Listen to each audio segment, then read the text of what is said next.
End battle. Yeah.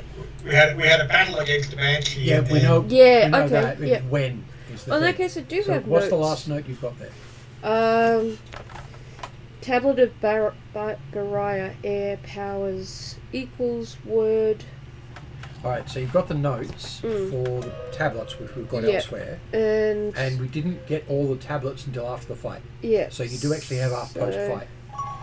Nereid drawn blade song. Yeah, don't worry about that. We've got the completed version. Yeah, the completed version has been and then the updated slightly version tweaked. Post. Yeah. Yeah. So if Paul wishes to, he can actually compare the two versions and see what's different. Mm. The difference is Drazel's fault, so we'll go with that. Do you want to actually do that? Playing the dragon that's not there. Well, in the post that he put up on Facebook, it mentions there was draconic aid. Ah, I see. Which hasn't been there right up until the end of the session before last. Yeah. Fair enough. Your views are well made.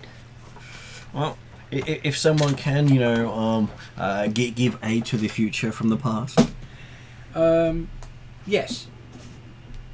And as I mentioned, demigod, because no one else is going to be able to use somebody else's legendary item as a power source. Did you notice your mug for this evening? Back to the Future. Changing the future from the past.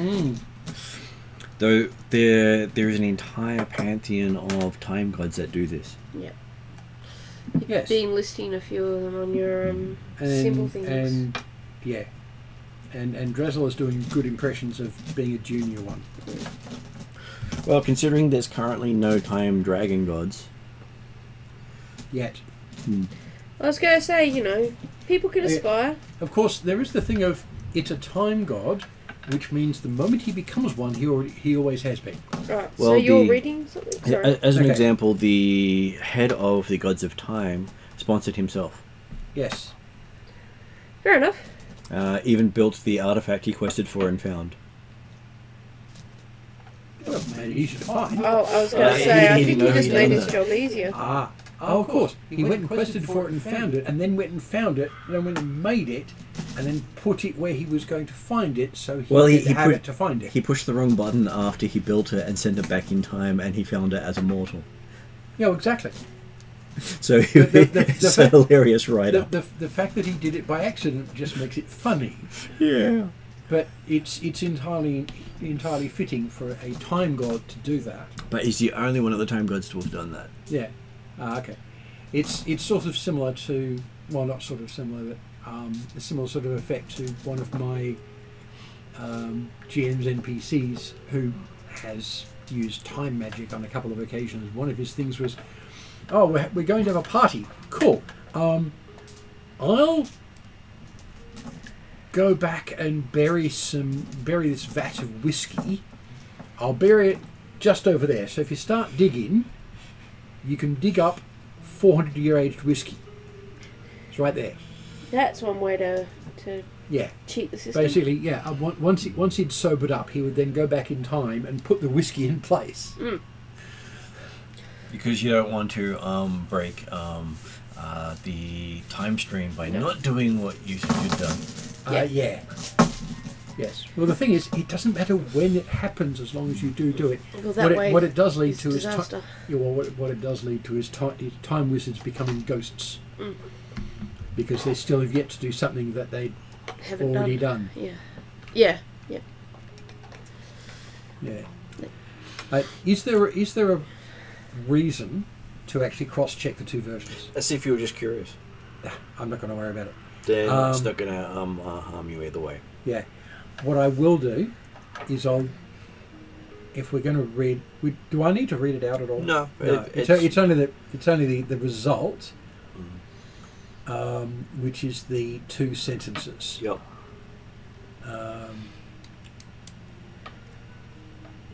Which, without context, actually don't really mean very much. But it gives you the single magic phrase to access the head. To give the access, and it's a code phrase. Yes. Like speak, friend, and enter. Yep. Yeah, a bit. A version thereof. Yes. I have Same finally idea. put that on many doors just to see how many people actually say friend. Yes. How many of them say melon? Yes. Well, I don't know where to put it in Elvish. Yeah, well, it could be in, like, Yeah. dark. Personally, I always try pal or buddy first. Yeah. Yes, but if the wording is written in Elven, you say it in Elven. But So I might grab the book back from you. the other side of Yes. it is it could just be Well, your we've got the code, intention. so So it may what it be actually speak, is friend, doesn't and enter, but buddy might do, because So- the intention of buddy is friend. So giving everyone a recap of what happened, you have travelled to the second Elven realm, the Sylvan realm, where their great leader Ilsundal created a tree and became a god out of creating a tree, which he stole a branch from the world tree and made his tree out of part of the world tree. Well, his sponsor was Odin at the time, so Yeah. So that was entirely valid, and what you could say at that point, it wasn't stolen. Well, he okay. might. Consider that one of Odin's remits is prophecy. He knew what was going to happen. He let it happen. That's not stolen. He was allowed to take it. But Odin doesn't own the world tree, so if No. Odin gave it to him, Odin may have stolen it. No, but the world tree is how. Yeah, using the world tree is how he got his prophecy powers. Yeah, That's why he's only got one eye. I know. He paid for the prophecy with that eye.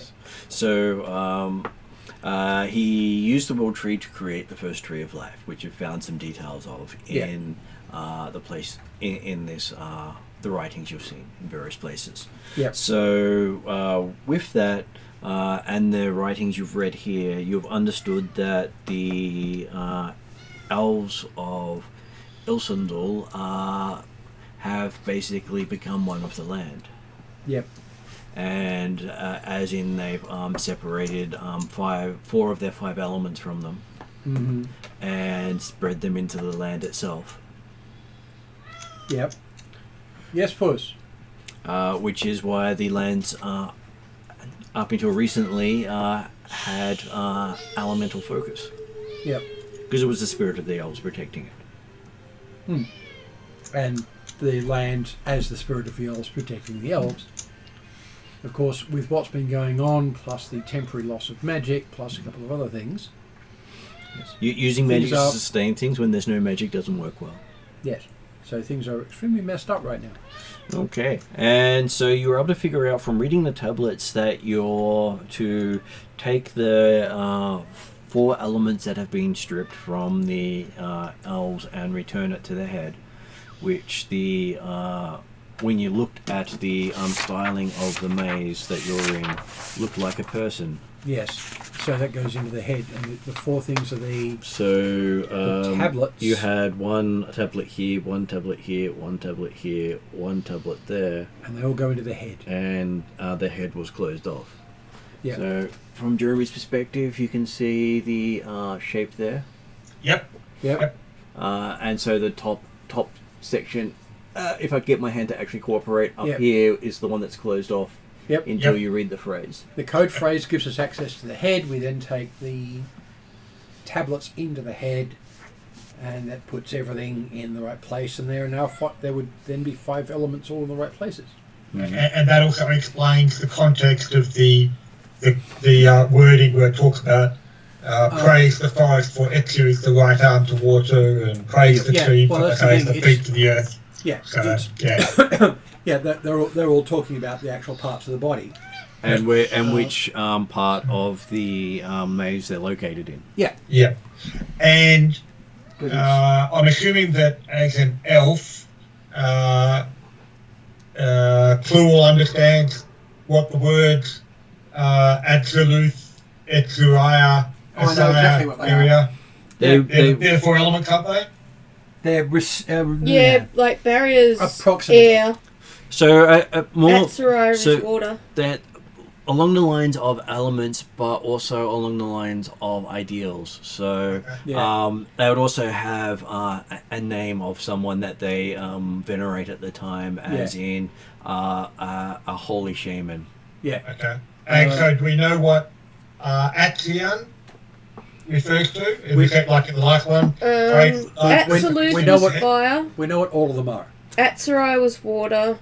Barrier was air, and I know I've got earth here somewhere. Azia was earth. Yeah. But when you read the notes that in the webpage, Oh, right, the yeah. last of them talks about dead becomes the one upon returning to Bora, as in the last name of the last word of the clue, but then praise the darkness, or Atruaghin is the head. Yeah. So do we know what Atruaghin is? Darkness. Darkness. Oh, darkness. Yes. Okay, right. Yep. Yeah, they're all, we know what they all are, as I said. Yep. Oh, happy with that. And if you scroll up to that where it says the name of all the tablets, it's got it in brackets.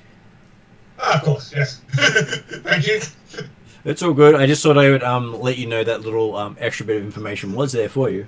Well, Alex, I figured it was something that it was known to at least Cluel, so therefore we knew it, but... I was describing things as I was working stuff out, because And- I was translating it at the time. Exactly. As a side note for Paul's character, not that he would mention it, the god at Xantiotl was originally called Atian, the darkness. He was the Dark King. Right. And then he decided to take it entirely too far. No, that was before he became a god. Yeah. So, yeah.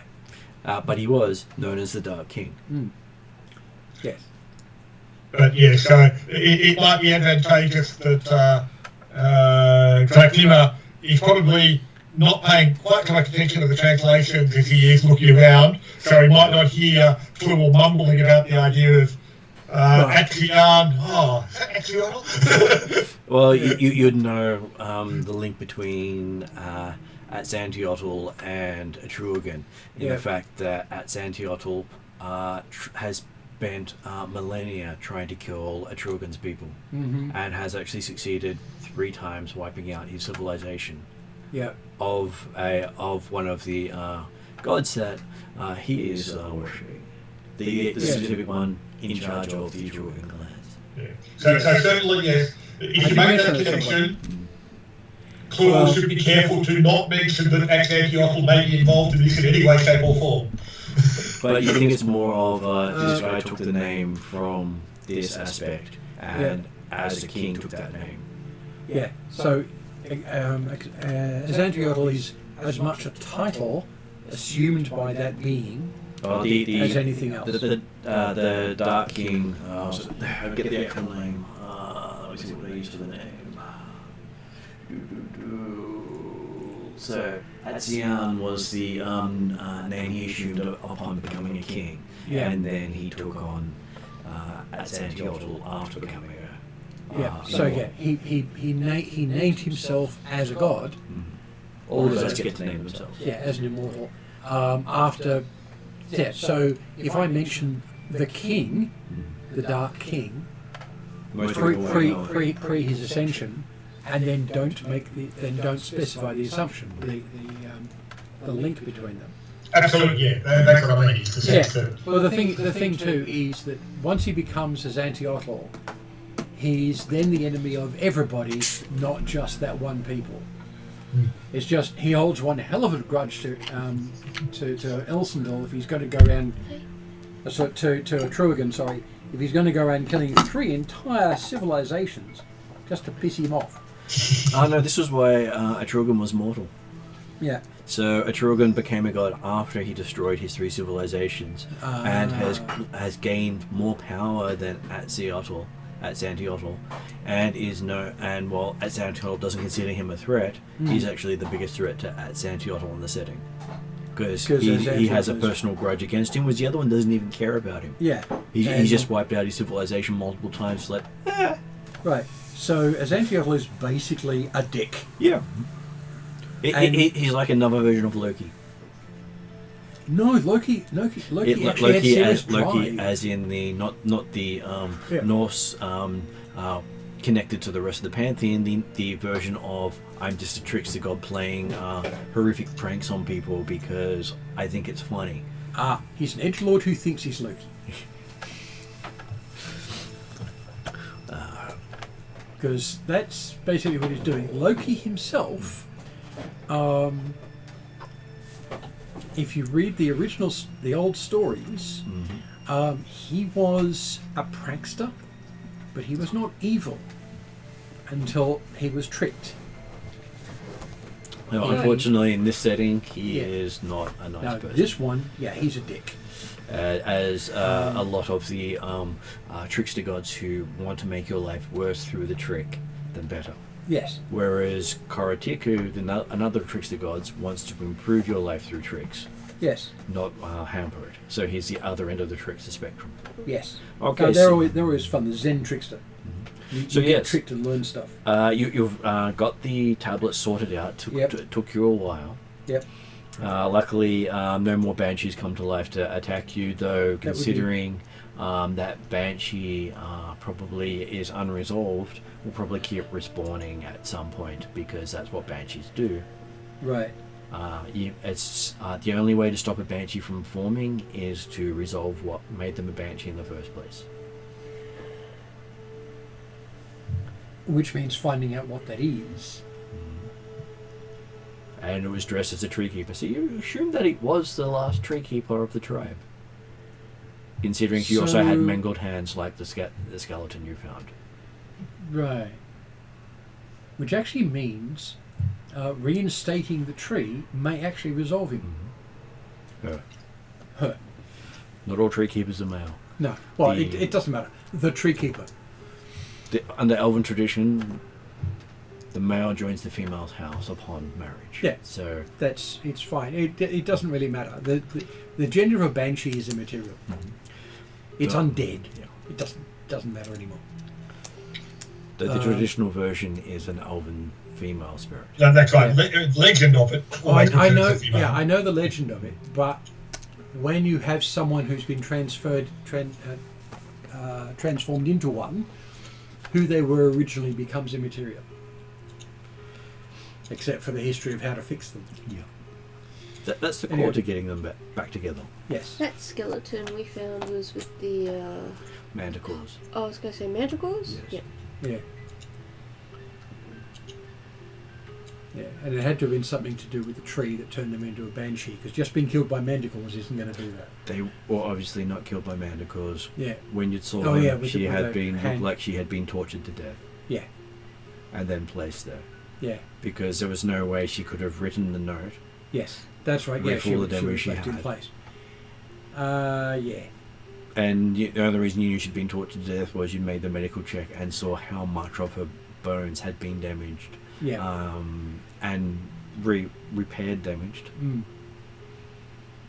So yeah. Not a happy place for her. Anthropological murder mysteries at its best. Yes. Okay, so we have you've managed to get your thing together. Yep. Draconir has investigated the fact that there's a room below. Yep. But not gone down any further. Righto. So. Yeah, because he found a trapdoor while you were looking at the first tablet, I think. So, yeah. So. Yes. But yes. That you've decided not to enter. You're waiting for the wizard's attention. That's right. Well, we figured we'd wait because obviously there are other things happening at this level. So. Yes. Yeah, so you didn't want to also split the party and investigate on your own. Just in case there was a anti-elf trap down there. Yes. That's right. He's gone down with where the other one with Lani and I can't remember the other elf's name. Where are we? Nuad. Yes. Yes. By the way, side question: how does one get expertise in a skill? Survive. Not easily. I think it's a feat most of the time. I was wondering if there was a way that wasn't a feat. I think it's through feats. Yeah. Some classes give them to you. But yeah, I know the road gets one for something or other. Plus they're only specific things. Yeah. Okay, so you've managed to get your 4 elements. Yep. With the 5th element being in the room you're in. Yeah. Oh, sorry. With the sorry, let's go into the room I'm going to be in. The element of fire being in the room that you started in, Yeah. which you can't pick up at this stage. Right. Well, So once I've got the other 3, can I pick fire up? Not yet. So I need to open the door to the head. You assume you need to open the door because... Well, I know I need to open that, but I'm talking about Or how to get the fire one. Possibly use the passphrase, might release the fire. Well, I'm thinking. Well, the passphrase will get us into the 5th room. Whether it will also work for fire, I don't know. We'll probably end up trying it, but we'll see what's actually required. What's stopping me getting the fire tablet? You can't move the ball of fire. It's held in place. Okay. I will hold the Is it fire. hot to touch? The ball is not, but it's stuck on the stone altar. Okay, Yeah. so you could just bend the ball. I can hold the ball. I can't lift it up, which was the whole No, point. sorry. I said the ball, or whatever the fire actually is, rather than take the ball. But I suspect you might get burnt that way. Yeah, the ball's there for a reason.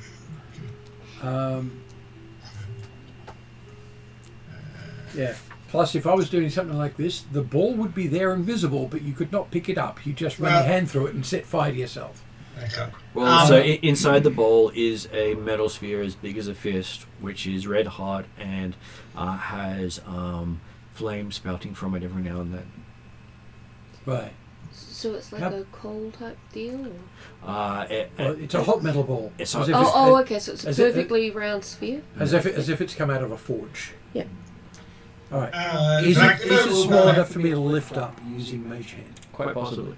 I will try that first. Okay, you do your mage hand to try and lift it. It does not move. Okay.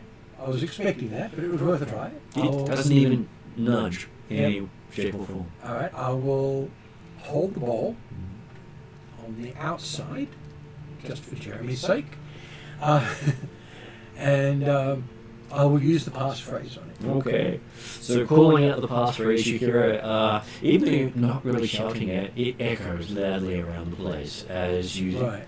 as you see the far end door have runes light up going down the door as you said. Mm-hmm. So it does have 8 runes going down, basically saying what you say in Old Elvish script. Yep. Jack Nimmer, who was actually up that end of the room trying to work out how he might open the door while you were playing with the roll, will step back when suddenly he touched something and the room's lit up. Well, my voice rings out, and then the door Gentlemen. goes fling and opens, and you jump back 10 feet. Yeah. Yep. And as you say the last one, the ball lifts up as if it's weightless in your hands. Cool. So that, carry the others with it, And stack. you see that in the center of the north room is occupied by a round, dry fountain. Okay. Water tablet. In the middle stands a large pedestal bearing the absolute room with a hole in the center. Mm-hmm. On the right and left of the fountain are 2 small plates, one with the Azire rune and the other with the Bariath rune. At the base of the fountain, where water should be, appears the rune of Atruaghin. All right. I will put the various the items from the tablets and put them each in the right places. Yeah. At the opposite end of the room is embedded a large golden plaque with glowing runes. Just above, sculpted in ancient Elvish, appear the words, "Prepare the fountain and chant the magic runes as the 4 elements blend in the artifact." I will do exactly what it says. Looking all solemn and stuff. Mm-hmm. And also very So cute. you're repressing the Okay. skip there? Give me an insight roll. No, the skip's going to come afterwards. Yeah. When it works, I'm going to be skipping around Yeah. around in a circle. Nimmer's continuing to look around the room and see if there's anything else of interest while he's doing this sort of stuff.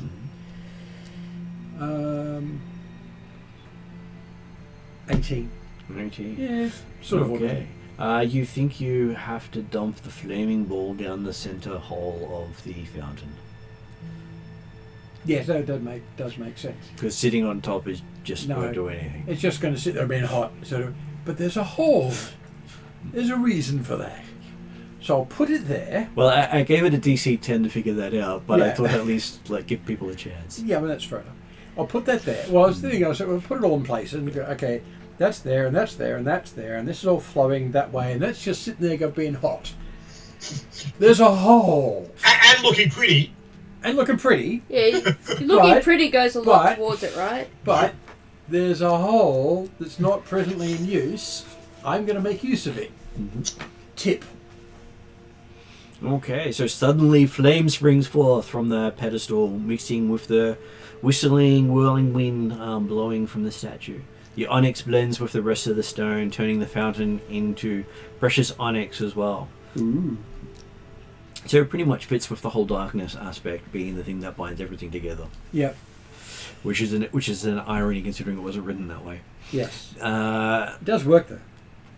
The water swells to form a whirlpool around the center of the fountain. Then steam joins the whirlwind, rising up with smoke and the flames to the dome of the room.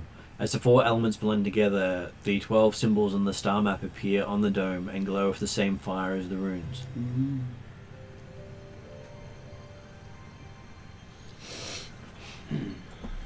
I'm much impressed. And it seems to be waiting for something. Right. What was the last step? You think you probably have to chant the same things again. Well, it did say to say the words after that was done, so I will do the same words again Okay. in the proper intonation. As you chant them, they echo louder and louder. Mm-hmm. To the point where all the words seem to merge into each other by the Cool. time you finish. A crescendo, brilliance. As I forgot about myself. as you say the last one, you see the start the 12 symbols of the 12 keys slowly fade on the star map, Mm-hmm. and takes about an hour for all that to finish. So you're there for a while. Cool. I will stand there and watch it. Transfixed. Everyone else going to go kind of a cup of tea if they're like, I'm going to stand here and watch this. Oh, considering I'm an artillerist, I would probably enjoy the show. Yes. Although, I might get out a marshmallow and stick it on a stick. I said might, Yeah. because Martin could do something if I did that. So. Yeah. Attacked by banshees, offended or something.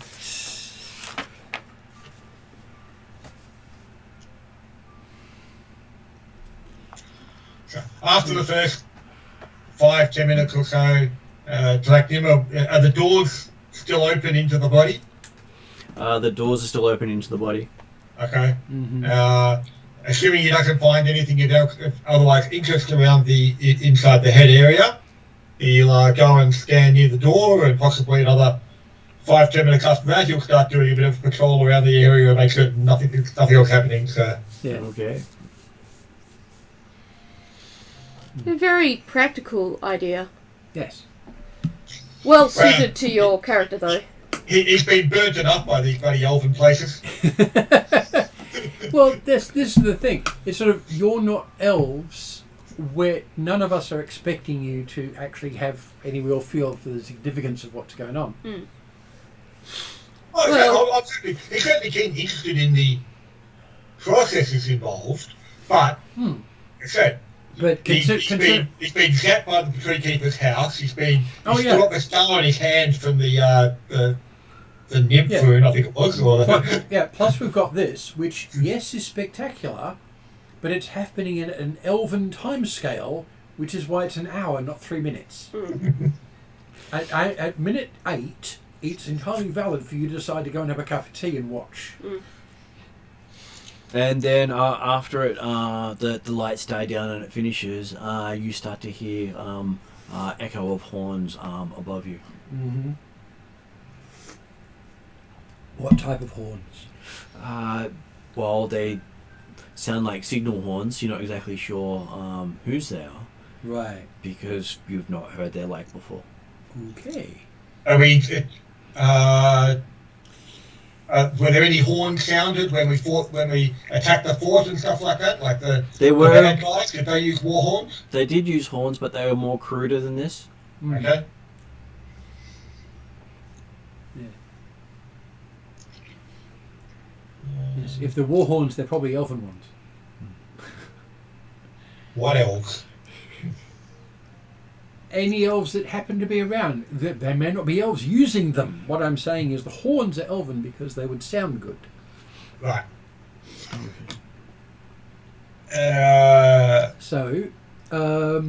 Okay. Once that's complete, is there anything more down here to do?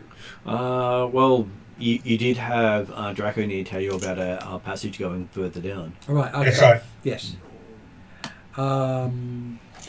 Right, well, that appears to... We should probably open the door So through in an hour, come look through anything. Let's Yeah. have another look down and see, what's down there? So Yeah. after the horns, nothing happened? They just made their sound and finished? They keep sounding every few Okay, minutes. so it's just a continual... Okay. Signal horns, hunting horns, war horns, or a jazz band? Can we... You would probably think that they are signalling or more hard to tell between them because you've not... So they're not calling to war. If they're war horns, they're actually just signalling for scouts. So that's fine. It doesn't matter at the moment. We have another place to go and have a look at, so we'll do that. I presume that I might watch their backs with other members of the party who are here.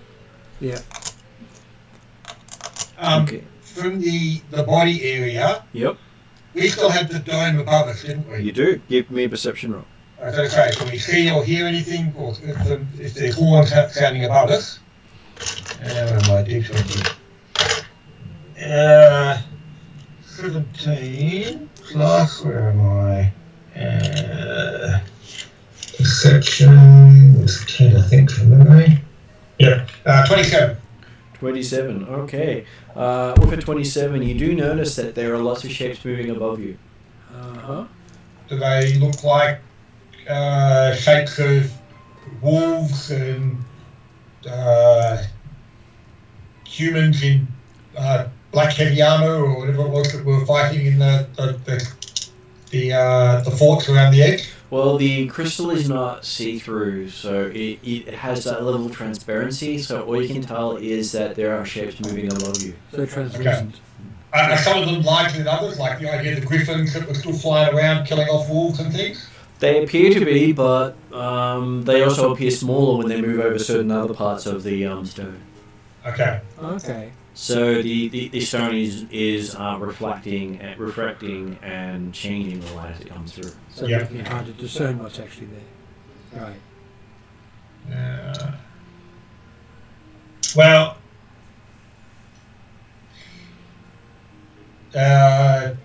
when you guys come back out of the body area Yeah. after dealing with the head, and I'm assuming here the tree hasn't suddenly come alive or anything like that, has it? It has not. So Well, I'll suggest that perhaps we start to go down to the roots. one would say so. Downwards. So, considering the people above us, I possibly would follow. Okay. Well, staying back to hold them off would be counterproductive. Yeah, that's what I was thinking. Yes. All good.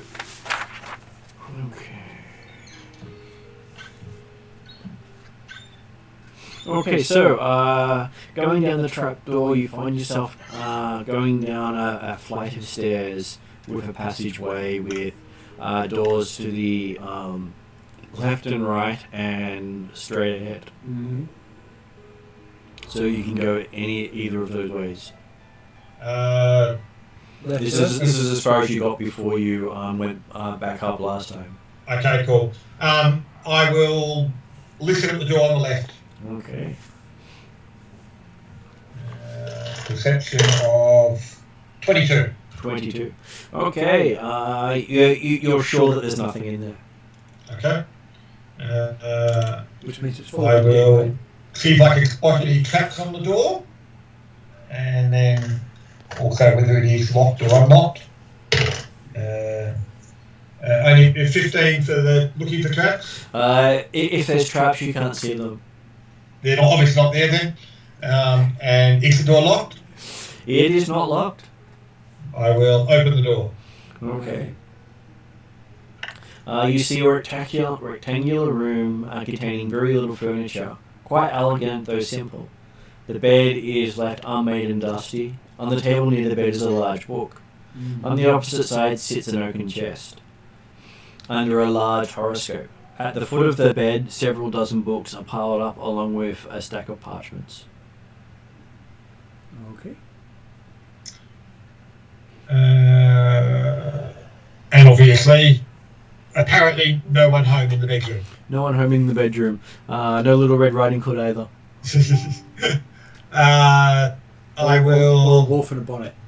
I will carefully go in. I expect that Cluel's probably going to be very interested in the books or parchments and things like that.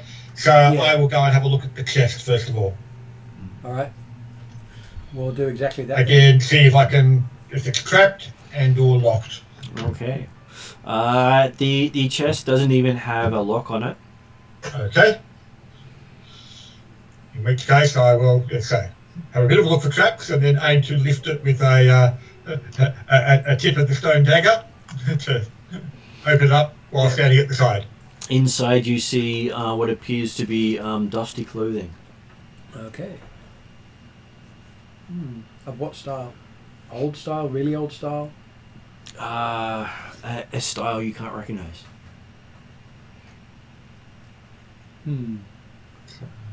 You've not seen their like before. I'll have a bit of a look through the clothes while he's looking at books, I guess. But Yeah. This is probably the warden's place. Okay, so like the tree keeper, you mean? Yeah. Yep. so you start looking at the book. Yes. Okay, so looking at Being really careful, because if they've been here for any length of time, they might fall to bits. it seems to be well preserved. Cool. But then again, you're not surprised with elven magic. Yes. Well, yeah. If it's magically aided, then it'll last forever. But Well, if elves write on paper, there's a good chance they'll outlive a standard book. yes. So during her long time in the sanctuary, the treekeeper studied astrology. Mm-hmm. As she got more involved, she finally understood what the Fidel meant and why they left. At last, she discovered in the stars what the true fate of her clan would be. Right. She was getting too old to remain much longer in the sanctuary, and her health was worsening.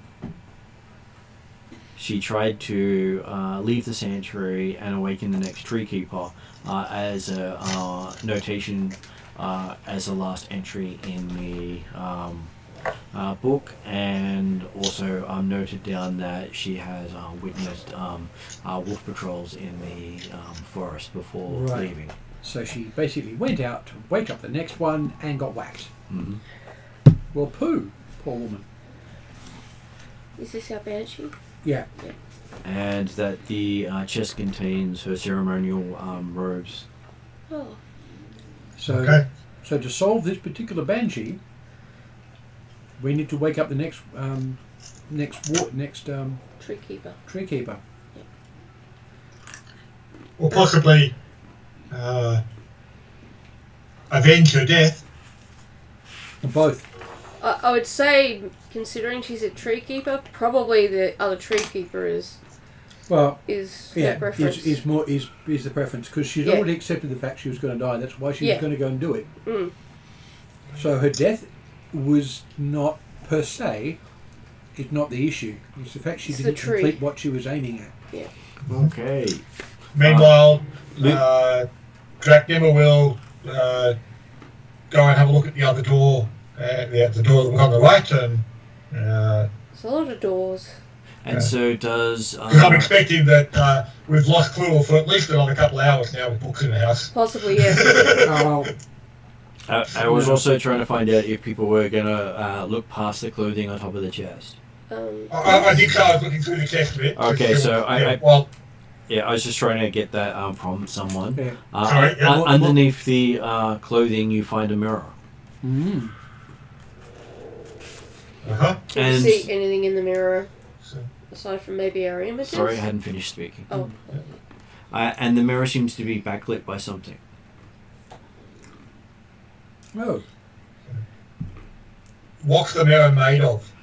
Seems to be made out of glass.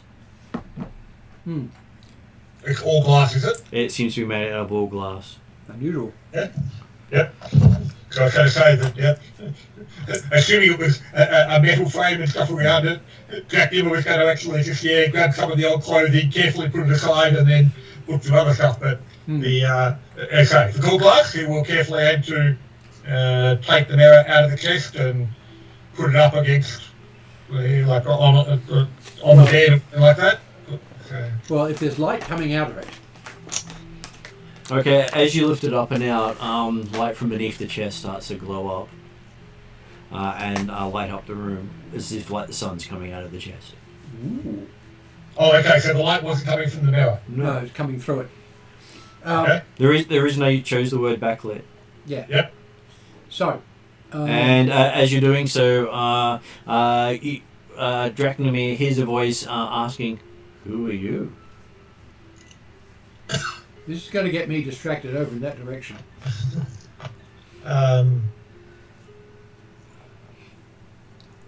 So as he's holding the mirror, someone asks, "Who are you?" Yep. Don't ask it who's the fairest in all the land, okay? We don't need to go on that trip. Do I hear this voice in my head, or is it something that everybody hears it? You hear it in your head. You're hearing voices. Yep. Okay. Am I hearing it in Atruaghin or in Elven or? You have no idea. You just know what the words are. Okay. So probably neither.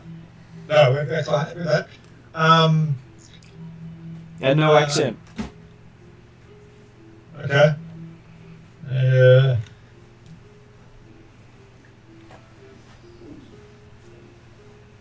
So, rather than answering immediately, I'll be looking around to see if I can find the source of the voice, realising that there's no one else heard it, it was in my head. I will be thinking... well, trying to avoid thinking necessarily of Jack Dimmer as his name, but hopefully that'll come out, but also asking him the idea of where are you and who are you? What are you? Yes. I am Johwani, a traveller trapped in the mirror you are holding.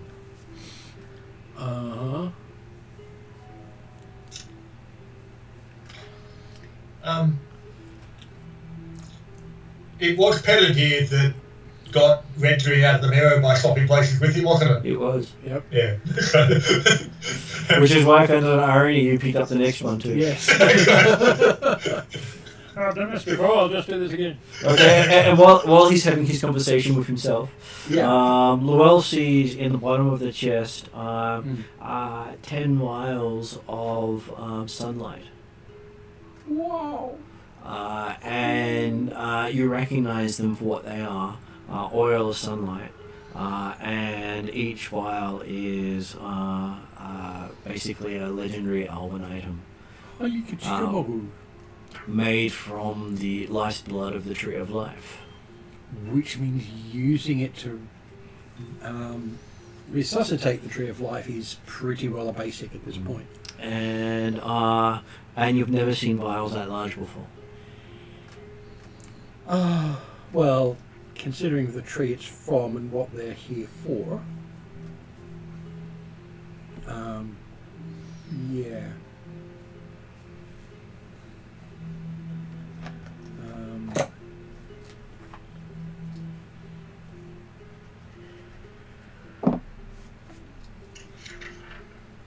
So I will carry those. Mm-hmm.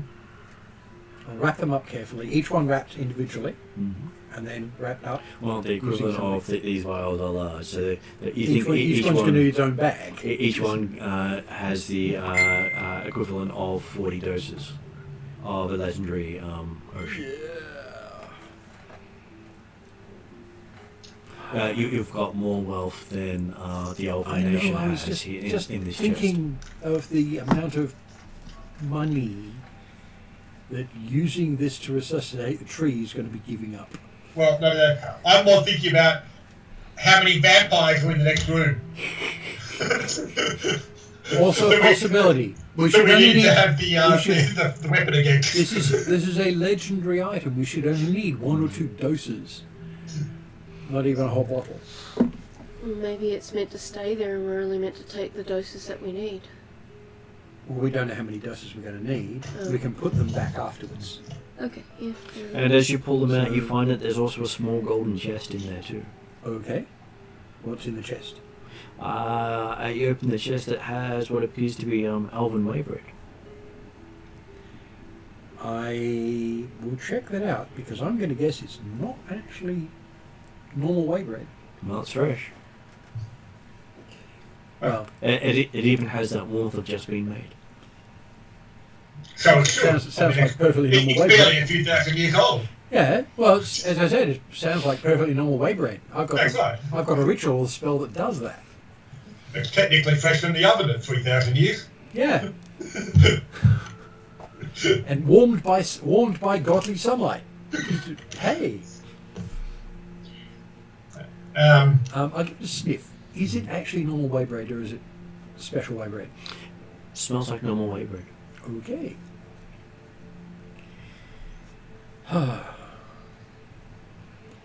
Alright, how big is the chest? Is it big enough to put a bunch of bottles in? Certainly big enough to hold enough waybread for 2 people. Oh, okay, so it's only this size. But it is intricately gold. Really nice. Chest. But of course, it's inside a chest that's big enough to hold all the bottles of sunlight. Yes. And an mirror and all the Oh, clothes. of course. But the lighter the chest we're carrying, the better. But at this point, it may be better to wrap each bottle up and then carry the whole chest. We'll leave everything else out.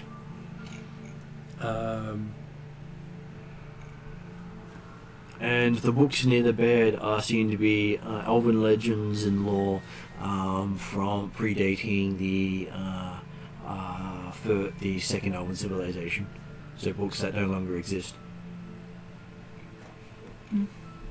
Just casually sitting there as if they'd been read through. Do I leave them for the next tree tender, or do I take them for like? I'm sure the books in the chest will all fit in your bottomless bag. Oh, the chest won't. It's not big enough. The bag isn't big enough. The opening, but Plus, you wouldn't stick the vials in there. no, just for safety reasons. And the certain creature might decide that they were tasty. Or it might destroy Especially the if the creature. waybread's there. Or it might destroy the creature, given what it is. Yes, certainly. The waybreads, no, those are going to be pocky. I've noted in the chest though. So, well, okay, but while the others apparently are amused by the volatile sunlight and a chest of bread and bits and pieces, Yeah. I'm apparently talking to the mirror in my head. Yes. Yep, you're talking to the mirror in your head, and after you got out a few things with it, it starts sobbing hysterically for a while. Which makes it very hard for you to ask questions or do anything with it, as all you're hearing are sobbing and crying noises. Mm-hmm. You have a feeling it's been trapped in the mirror for quite a few hundred years by itself in isolation in the dark. Yeah. I can really relate to this guy. Yeah. Giovanni, you said?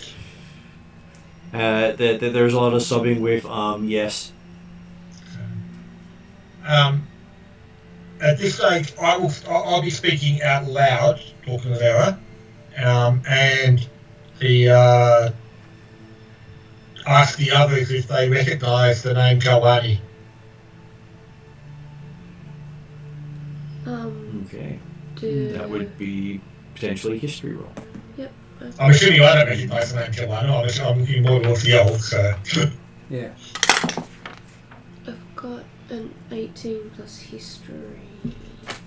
Where did I had my latest one out. I think this is it. Your history should be good. I think it's plus 8, so it'll be like 26.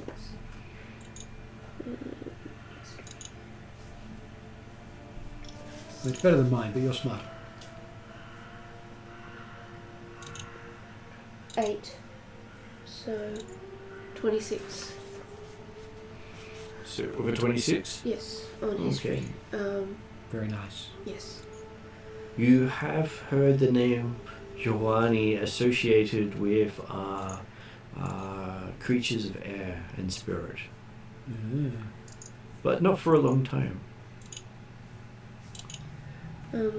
I would pass that on to fellow party members. Yep. And then I ask Lul if there's a way we can release this obviously distressed mirror guy. Have a look at the mirror, see if there's any markings on it, see what I can determine about it. Okay, looking at the mirror, you're not quite sure what it's made of. I'm presuming it just looks like glass. Just looks like glass. Yes. Yeah, so it's some crystal or something of the kind. Doesn't appear to be crystalline in any way. They were related to air and... Air and spirit. Spirit, yeah. Doesn't appear to be a crystal, doesn't appear to be made out of glass. If it's related to air, it might be solidified air. It could be. Yeah. But no guarantee that something that would have something related to air in it would be related to air. Most often it's more the opposite. Giovanni can tell us how he got there in the mirror. What happened? Yeah.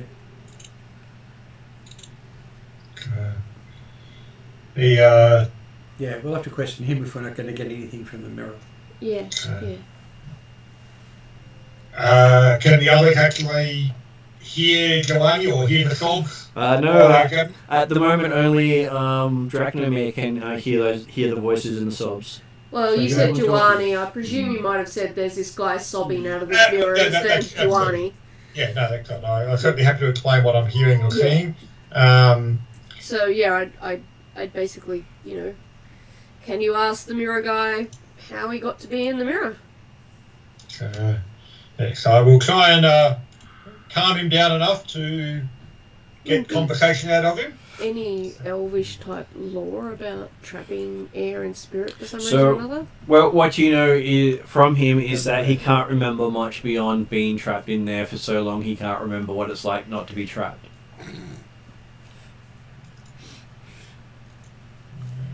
So, would there be like a ritual in ancient times that might involve trapping air and spirit? No. Or looking at the mirror, there's no code phrases or anything like that. That's exactly what I was looking for, and all I got was it's not made of glass. It has no sigils or inscriptions. Yeah. It has no that's what specific shapes on it. It's just like a flat piece of glass, not made of glass. Yeah. And it's reflective on one side and not the other. That's interesting and really nicely useful in a Watman. But could it have something to do with like the air element words that we've got in the air tablet? I'm not sure about. I'll go back. Air's all we really got to go on. Yeah, I'll go back over the wording on the air tablet. Mm-hmm. Does any of it make sense in relation to the mirror? Does not mention it at all. Okay. Though you would suspect it would probably be a mirror of life trapping. Yeah. Which means if you look too closely into the mirror, you get sucked inside it. Oh, okay. Someone should warn Dracnomir. Dracnomir has been standing off to the side the entire time. Oh, okay. Well, having had a conversation with a mirror at one stage and got sucked inside it. Yeah. Well, technically on that one there, he allowed himself to be sucked in. We should always take it with us until we find an evil guy. You've gone through the experience. So exactly. wrapping it in a scarf at this point is the way to go. Yeah. Because I can't remember offhand if there's a way of getting someone out of a mirror of life trapping without having somebody else go in. Well, the only easy solution, which is probably disastrous, is find a really bad guy like, I don't know, Moorcroft, and make him look into it and swap places with this guy. But this guy could be just as evil. Yeah, but he's not Moorcroft. Yeah. He's got different plans that need to be foiled. Yes, yeah. But that's my easy but potentially really disastrous thought. Yeah. Either way, we don't have a particularly evil guy, so like you said, we must wrap it up maybe and... Yeah. Would simply shattering the mirror release him? Most magic items are very hard to damage, and I'm not entirely sure. So, when Jack Nimmer suggested, Clue says it may not be the best option right now? No, it wouldn't. Presume that as Neri is not here, we can't use her elvish knowledge in relation to this. From she faint doesn't memory, know much about this. From faint memory, if you break the mirror, you destroy the soul. Yeah. So you're not going to release him doing it. Well, you kind of put him out of his misery, though. Well, that's true. I'm not saying we should do that, but I'm like, you know... And it'll put him out of Draconimer's misery. Yeah. I'm not saying that's something we should do first hand, but it might be something that ends up being like a mercy killing type deal. And the idea is if he's been trapped for centuries, a few more days or weeks while we try to work out how to get him out without losing him. Yeah. And also wrapping him in a piece of cloth and putting him somewhere safe makes it likely that he's not going to keep crying into your head. He might even go to sleep. He might allow Dracnamir to go to sleep. Well, yeah, but at the moment we need Dracnamir going to sleep more than anything because he's the practical one. So we also suspect that the books of lore beside the bed also are the hold the instructions that the Elven Seers lost long ago about prophecy. Which is why all of that lot are going in my bag. Are there any that might indicate something about the I'm going to go through thingy? the contents pages as I'm putting them away. Okay, yeah, that's what I was... I'm not going to go, really rare books. I will put them with my other really rare books. Well, I can read Elven, I won't necessarily understand their significance, but you'll get an idea as you're going through if you can read Elven. So you've got legends and lore, poetry, history, astrology and astronomy. And a bunch of their astrology are also on predicting. The astronomy and astrology are both going to be useful for what we're doing right now. Have a careful look at the contents pages of those. Have a bit of a flick through anything that looks remotely promising. And the astrology and astronomy themselves both intersect and talk about planetary alignments and positioning on time of year and horoscopes. Yeah. And also mention the rainbow path, which is important because we've used it. Mm-hmm. So it's the way of predicting where to find the rainbow path, which may be of distinct use, in fact may be necessary. And comparing it to the horoscope the elf has up on the wall, you realise that she was the protector for over 400 years before she left the sanctuary. Meaning that it's even for an elf, that's dedicated work. Well, it meant that she most likely died about 10 years ago. That recent? Really yeah, actually, that would match given what's been happening with the trees and stuff. Because the elves fled with Moorcroft about 400 years ago. Yeah. I'm just going to quickly duck to the bathroom while Jeremy figures out how to speak to a sobbing person in the mirror. Calm down. Well, you've got some time. I've got like 3 books to read, at least a dozen pages of each. And yes, I read fast, and I can read without needing to worry about translation. But even certainly Jack Nimmer's response will be the idea of if we can't work out how to free him immediately, and he's sobbing too much that he's not actually conversing anyway, we basically be planning to say, hey, we will get you out, but you will have to just be patient. Shut up, or we'll leave you in the. Help is on the way. Shut up, or we'll leave you in the chest. And then, well, no, you plan on wrapping up and leaving you in the chest. So. Yeah. Well, if he stops crying, you can carry him. I would say. Well, depending on how big this mirror is. Yeah. Yeah, I was going to say there might be a size element, a weight element to that. Because Yeah. glass can be heavy. I mean, well, okay. If we are talking like effectively a on hand mirror, maybe. Yeah, if we're talking something that goes on a wall. From my impression, considering it went in a chest and didn't take up the whole thing, is that yes, it's a wall mirror, but it's not a huge one. It's the sort of one. It's the sort of one you'd get dressed in rather than a full dressing mirror. Yeah, but it's still bloody awkward to carry around. Yeah, but it'll go inside a pack without modification. The thing is, it really does depend what it's made of. If it were actually made of glass, yes, it would probably be reasonably heavy. If it's no backing, it would have to be thick. And however, after handling the mirror a little bit, you believe it's actually made out of metal that has been turned translucent. I was just thinking, if you want really, really light, what you do is you get adamantium and then you cast glass steel on it. You end it with something that's 0.5 millimeter thick, impossible to bend, and is transparent. And yeah, from handling it, from the feel of it, from the coldness and so on, this is glass sealed metal. So it's really light and incredibly tough, and you could probably use it as a shield, which would be a hell of a way to activate it. The attempt would be from Dracula then would be, okay, he'll attempt to calm down Tyranny, and let him know that yes, help is on the way, but unfortunately we can't get you out right now. But we will ensure that you will escape, will return in the near future. But because how big is we were discussing how big the barracks is, Martin, like in dimensions. Okay, so it would be bigger than a hand mirror, but smaller than most bathroom cabinet mirrors. So yeah, it's a shaving mirror size. Yeah. Or a makeup mirror, rather than a dressing mirror. And has Dracula determined that the composition is possibly transmogrified metal? Give me an insight roll for him. Particularly considering you're not used to metal, remember? That's right, and exactly. If he does realise it, then he won't take care of carrying it. Yeah. Where are we? 17. Nice. But if I tell you it's metal, it's going to be easy.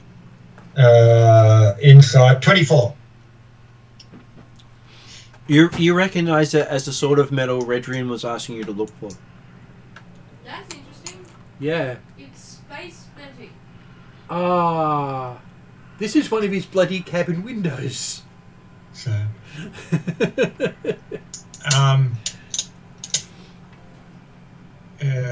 Dracula will actually then, for the time being, he'll wrap it up in probably some bed clothes or he'd prefer not to go with the ceremonial robes in the chest, but if there's like a blanket or something on the bed. I probably have something in my pack. Yeah. But he'll then pass it to Cluel as he's packing his bag full of books. He'll say, I believe Redrin will be interested in this, if nothing else. Oh, Redrin stuff. Okay, cool. Might be worth you say. Definitely. Keep it careful. Oh. And then he'll basically put it beside the pile of books on the idea of that. Yep. Won't try and chuck it in your bag while you're doing other stuff. And then he'll go and listen at the other door. Yeah, well, my bag may not respond particularly well to somebody else attempting to use it. Because my bag's a bit strange that way. Okay, so you listen at the other door, Jeremy. Yep. Do you want a perception? I would love a perception. That's perceptive. That's good. Total of 12 with my plus 10. Oh. Okay, listening at the other door. It sounds like a door. Apparently one droid wanted to tell me stuff. So yes, you don't hear anything coming from the other room. Okay. I will Can we see check the tracks on the door and see if it's locked, and I'll open it. And what was Ariadne saying? I was saying, can I see them and can I go, what are you listening to? And if he says nothing, can I listen? Sure. You go up and listen at the door while he's checking for traps. I'll take a look around for the track while she's listening. Yep. Sorry, 25 on check for tracks. taking a little bit. Do I roll? You get to roll for perception. Yep. 10 plus, I think it's 8. Oh, 7, so 17. 17. Yep. Okay. Although if Dratnamar hears nothing, there's nothing there, I probably hear nothing too, even at a 17. You also don't hear anything. Yeah. So he seems to be right that there was nothing there as he finds no traps. You hear Jack Nimmer scrabbling around the door, checking for... So, is it locked? I'll let you do the check. It is not locked. I will open the door then. Basically, once Duke and Cover has stopped putting it ear to the door, I will open it, or as he's listening, I'll open it to make it easier for him to hear. Yes. As you open the door, you're flooded with sunlight. Right. As you see mounds of perfectly flat leaves neatly piled up on a low table. Beyond that stands complicated equipment that makes Duke think of a alcohol distillery with many empty jars and vials lined on shelves surrounding the chamber. On the distillery is overflowing golden liquid that you've seen as the oil of sunlight. So it's just dribbling around the place. Yeah. Which means it's coming from somewhere, and that's bad. Well, the leaves on the table are actual leaves from the Tree of Life, which you then distill into the oil of sunlight. Yes. And this amount of oil of sunlight plus the amount that I've... It takes that we're presently many carrying, years to create a single vial. Yeah. Which means someone's been harvesting it, which means it's taking away from the tree. It's the job of the tree keeper to harvest the... right. And seemingly she's had about 390 years down by herself playing around. It's not so much that. It's, is this taking away from the tree or not? If it's her job, then no, it isn't. So it's not a problem. And it's normally a balance thing. So Yeah. if you don't have the balance to put So it back she's- properly... Yeah, it's proper pruning. It's not not destructive harvesting. Even so, dribbling all over the floor makes me weep.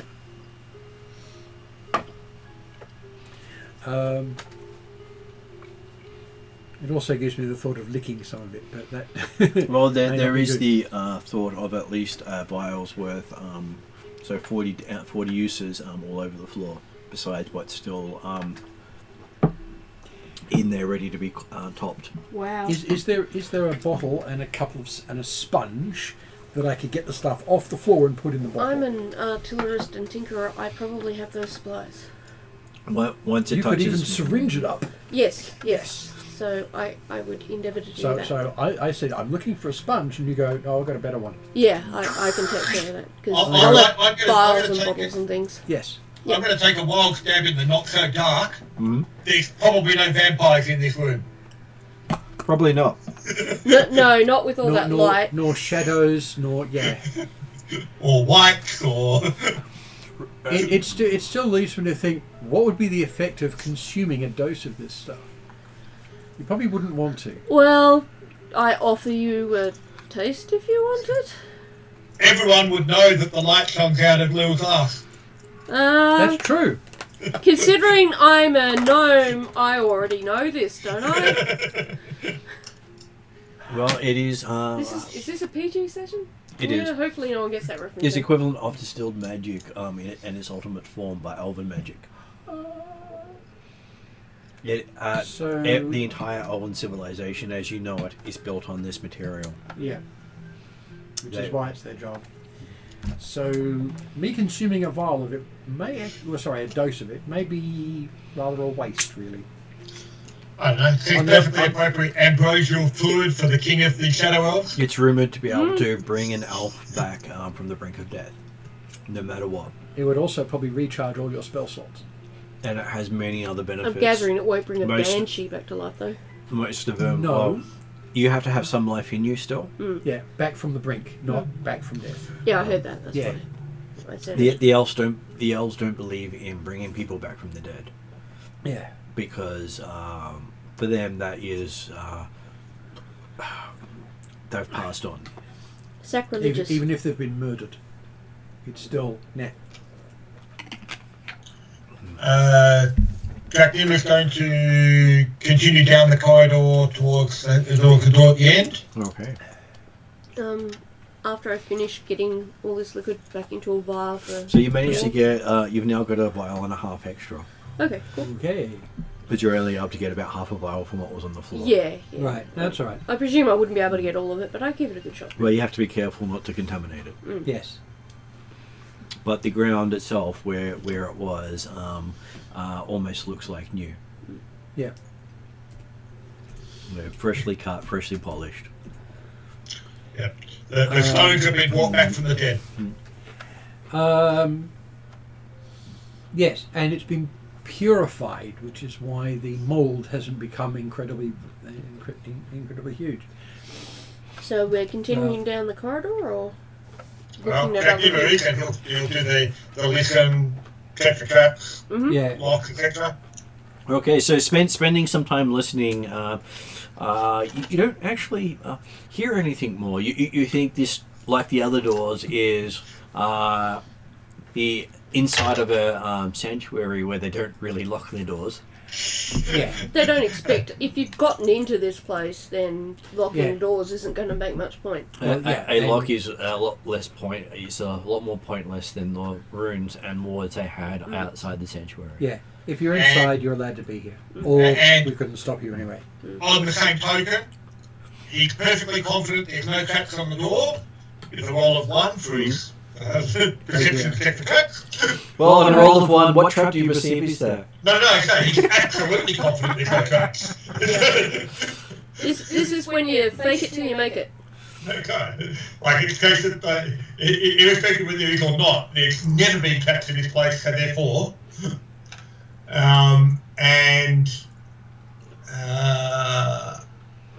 is the door locked?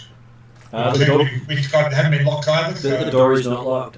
It opens to the barest touch, but it is cold. You touch the door and you feel the cold run through you.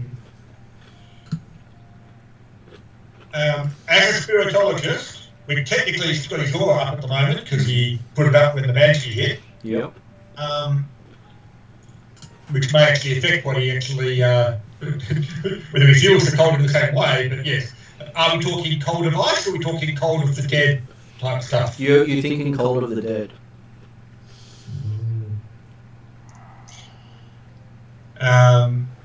But he's silently thanking Atruaghin that his aura is still up at the present time. Have the others effectively come down the corridor at this point? I have, if there's nothing more in the other room. I believe they are, because I don't think Lawell wants to miss out on any reveals that No. No. about things as he's coming down. The well's so close behind you that you almost think he might be a stalker. Well, I think he probably got distracted by the books in the other room until he saw the bright light coming out of the second room. Yeah. Well, That's pretty much it. there's still more stuff here. Okay. Okay, so opening up the door, you see a I long... will let the others know the feeling of Death. there's potentially a presence on the other side. Can I do an Arcana check? You can. Unfortunately, till he opens the door, it's just a door. So I can't check to see if I feel the door, what I know about that feeling, or more just open the door and go from there? Well, you've already had someone tell you what they feel when touching alright. the door. Open the door, go from there. So, looking in down the room as the door opens up, quite silently, you see plates embedded in the walls on both sides of the corridor. Oh, so too.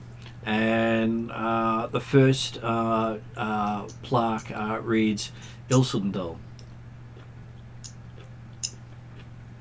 Right. And, So obviously not important. Well, good. That's good. and basically has his holy symbol on there as well as the date of his official death. Wow. Or at least the date of him as a human, yes. Well, That being what it is. from lore of the elves, to go from mortal to god, you have to die. Yes. A mortal can't transition to being an immortal without death. Yeah.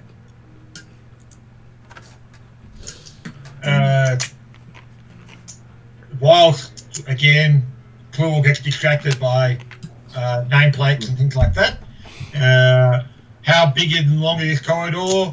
Can Dracnima sense any active spirits in the area? You can sense that there is disgruntled spirits in the area, but nothing that wishes to approach you. And you see that it has dozens of plates yet to be inscribed. That's probably your dozens of disgruntled spirits who want their resting place. Mm-hmm. Or that they might be the ones that said, "Hey, where's the rest of our guys that we're supposed to be partying with at the moment?" Yes. And so, did you say how big this space is? Okay, You said it was long, but how long are we talking?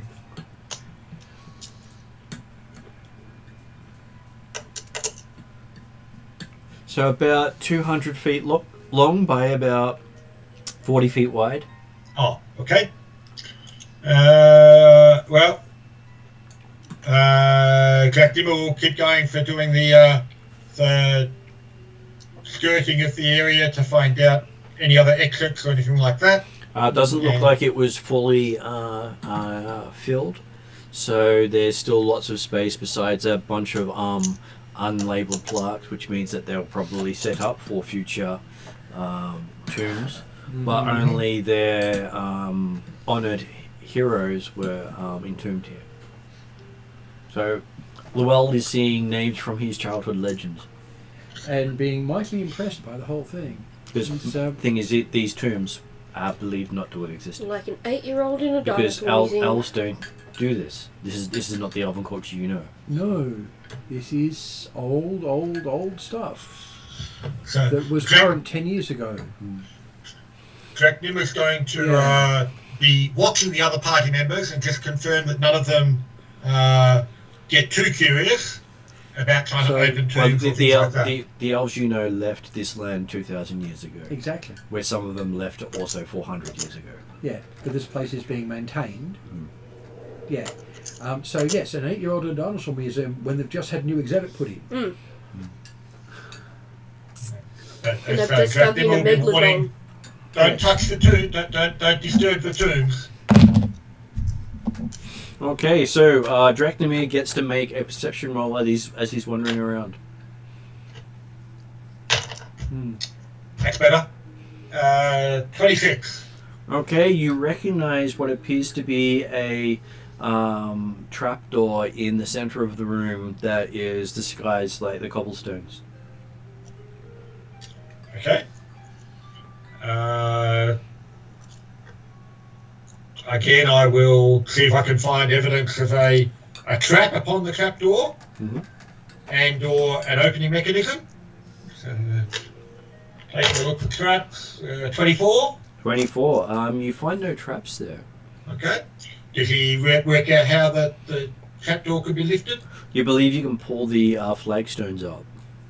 That's difficult, not designed to be done in a rush. You can work your fingers into the cracks, probably.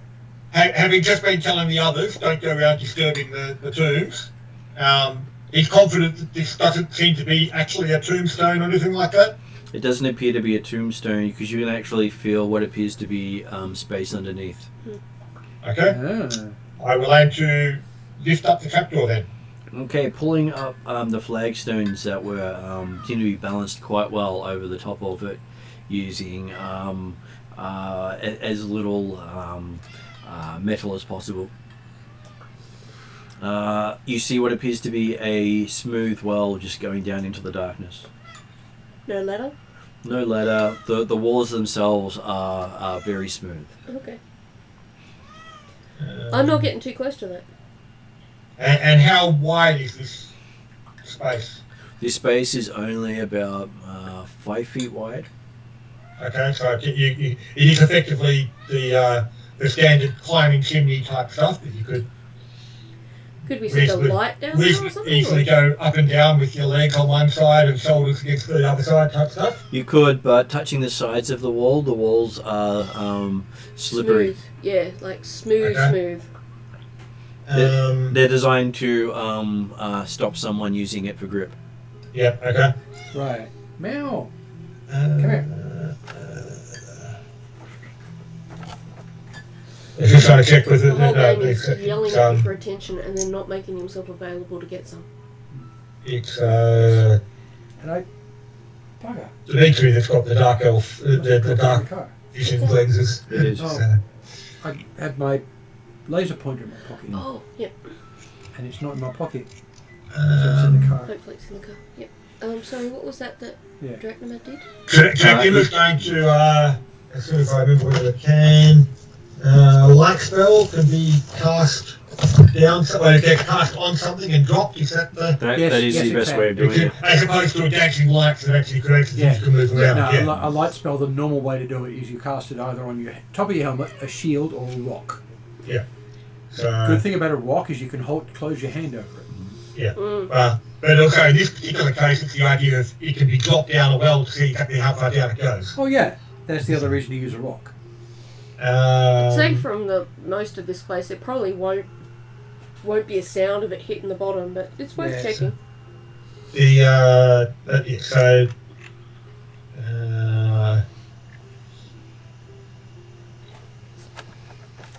will. You grab an object, like a small object of some sort. I can give you something out of my Tinkerton's box. Backpack thing. Or even a candle out of his pack type stuff. Yeah, that works. And basically, cast light on it and drop it down the well. Okay, so dropping down the well, the light seems to fall about 120 feet and stop. It's very specific about 120 feet. Well, I can't judge it perfectly when you only basically look at a sphere of light. So. But the well appeared to maintain its 5 foot diameter the whole way down? Until the very end. Then it seems to flare out.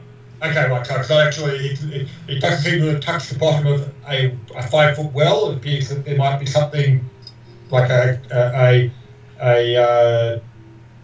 open lagoon or something like that. And type stuff you can see the glint of metal down there as the light reflects off lots of metal. Oh, okay, so basically, yes, the light causes lots more light. Shiny things. I refrain from diving down. With So little effort. you basically see glints of silver, brass, lacquered Possibly wood. a horde. Possibly a dragon. A whole bunch of dragons. That would be a horde of them. Well, a dragon might hold dragons. Yes, exactly. That's true. In my fantasies, dragons hoard books. So yes, you do see Drachnomir's worst nightmare, lots of metal. One of my PCs holds people.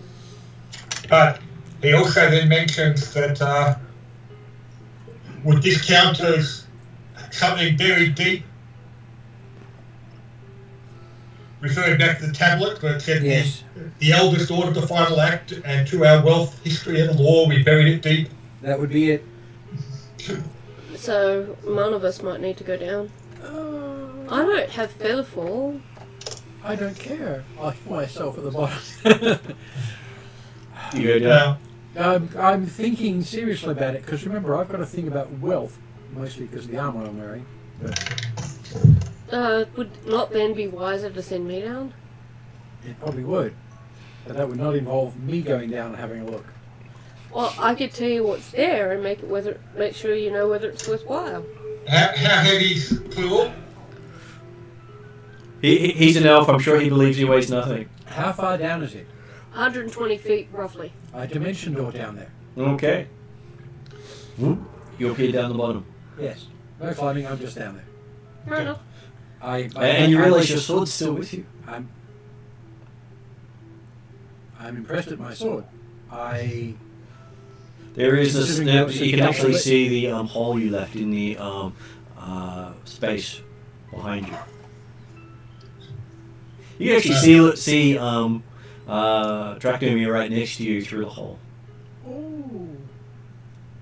Okay. And then it slowly fades.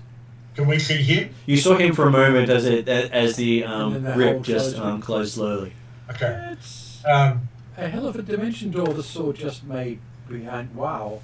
I pick up one of the coins and cast light on it. Well, there's a light next to you with the candle. I'll pick it up then and make it easier to And you see what appears to be thousands of chests, each with family names on them. Oh, okay. Heirlooms. Yeah. Uncommon heirlooms. Jack Nimmer's going to pull out his whistle and start floating down. I'm going to have to. I'm going to have to look at this and go. I have captured the wealth of the elves. I can't take it with me. And they're all of the clan Ilsendal. Yes. I presumed. Which means it's already mine, so I already own it, so I don't need to steal any. None of the I can clan get around the problem I've got. None of the clan of Ilsendal actually left. Yeah, I was the going to Sylvan say, Realms. I might need a lift. Whereas the others can stay up here and guard. Yeah. Yep. If I thought about it, I would have dimension doored you down here, but I have a compulsion. Yeah. You know, Paul, What? with Martin stating the fact that the sword comes with you, and you say, "Oh, clever sword," I'm thinking, yeah, well, maybe the sword just wants to go home and it's not leaving again. It's got a job to do. It's staying with me. I'm stuck with it. It might be just as tempted, though, as you are. Well, the thing is, the sword creates this treasure hoard anyway, doesn't it? Well, take into account, it's now a double legendary item. Yeah. And it's also doubly intelligent, because they were both intelligent to start with. Mm. Just not communicative. It sounds like it's an interesting place. There's just chests, there's no... The chests are all sealed, and they look as if they've been put here for storage. Mm-hmm. Are they stacked in rows? Are they on shelves? They are stacked all over the place. Anything else in the room? Yeah. There looks to be hundreds of family chests. What was that bit of the tablet that you read, Jeremy? The fact that the eldest ordered the final act into her wealth, history and law and buried it deep. Okay, so we're just kind of confirming, I guess, that this is where their treasure hoard is. You believe this is the wealth of the second older nation? Yeah. So, will it fit in your bag? The knowledge of what this is and what it represents, and the fact that I can't actually see any of the coins right now, means I've made a big discovery, but I'm fine with that.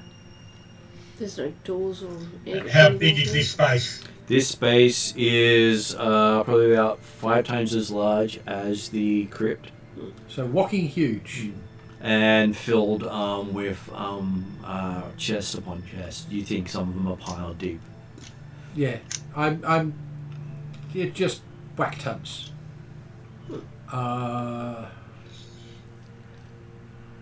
Do I know the reasoning of why this was left here rather than actually been put into use by those families? Because when you read the thing for the families were put to sleep until they were to be awoken. So this is effectively being held in trust. This is being held until they awake. Yes. Which you've just woken. And effectively they're being held in trust by Ilsundal because that's the patron god of all of what's going on at the moment, as well as being my patron. So yeah, I'm going to be a good boy. Yeah, and on top of which, if I think about it the right way, I already own it. So let's just keep going. I guess we'll whistle on up and see if there's any doors in the crypt. Yeah. I already took a look around for doors in the crypt, so whether or not there's likely to be any doors down here further. However, the thought of the fact that this is the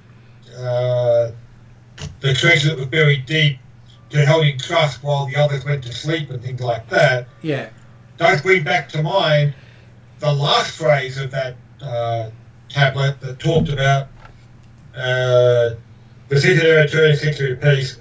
Only the reunion of the four separated elements in the darkness of the head shall recall the spirits and the bodies. So we've done that though, Martin indicated.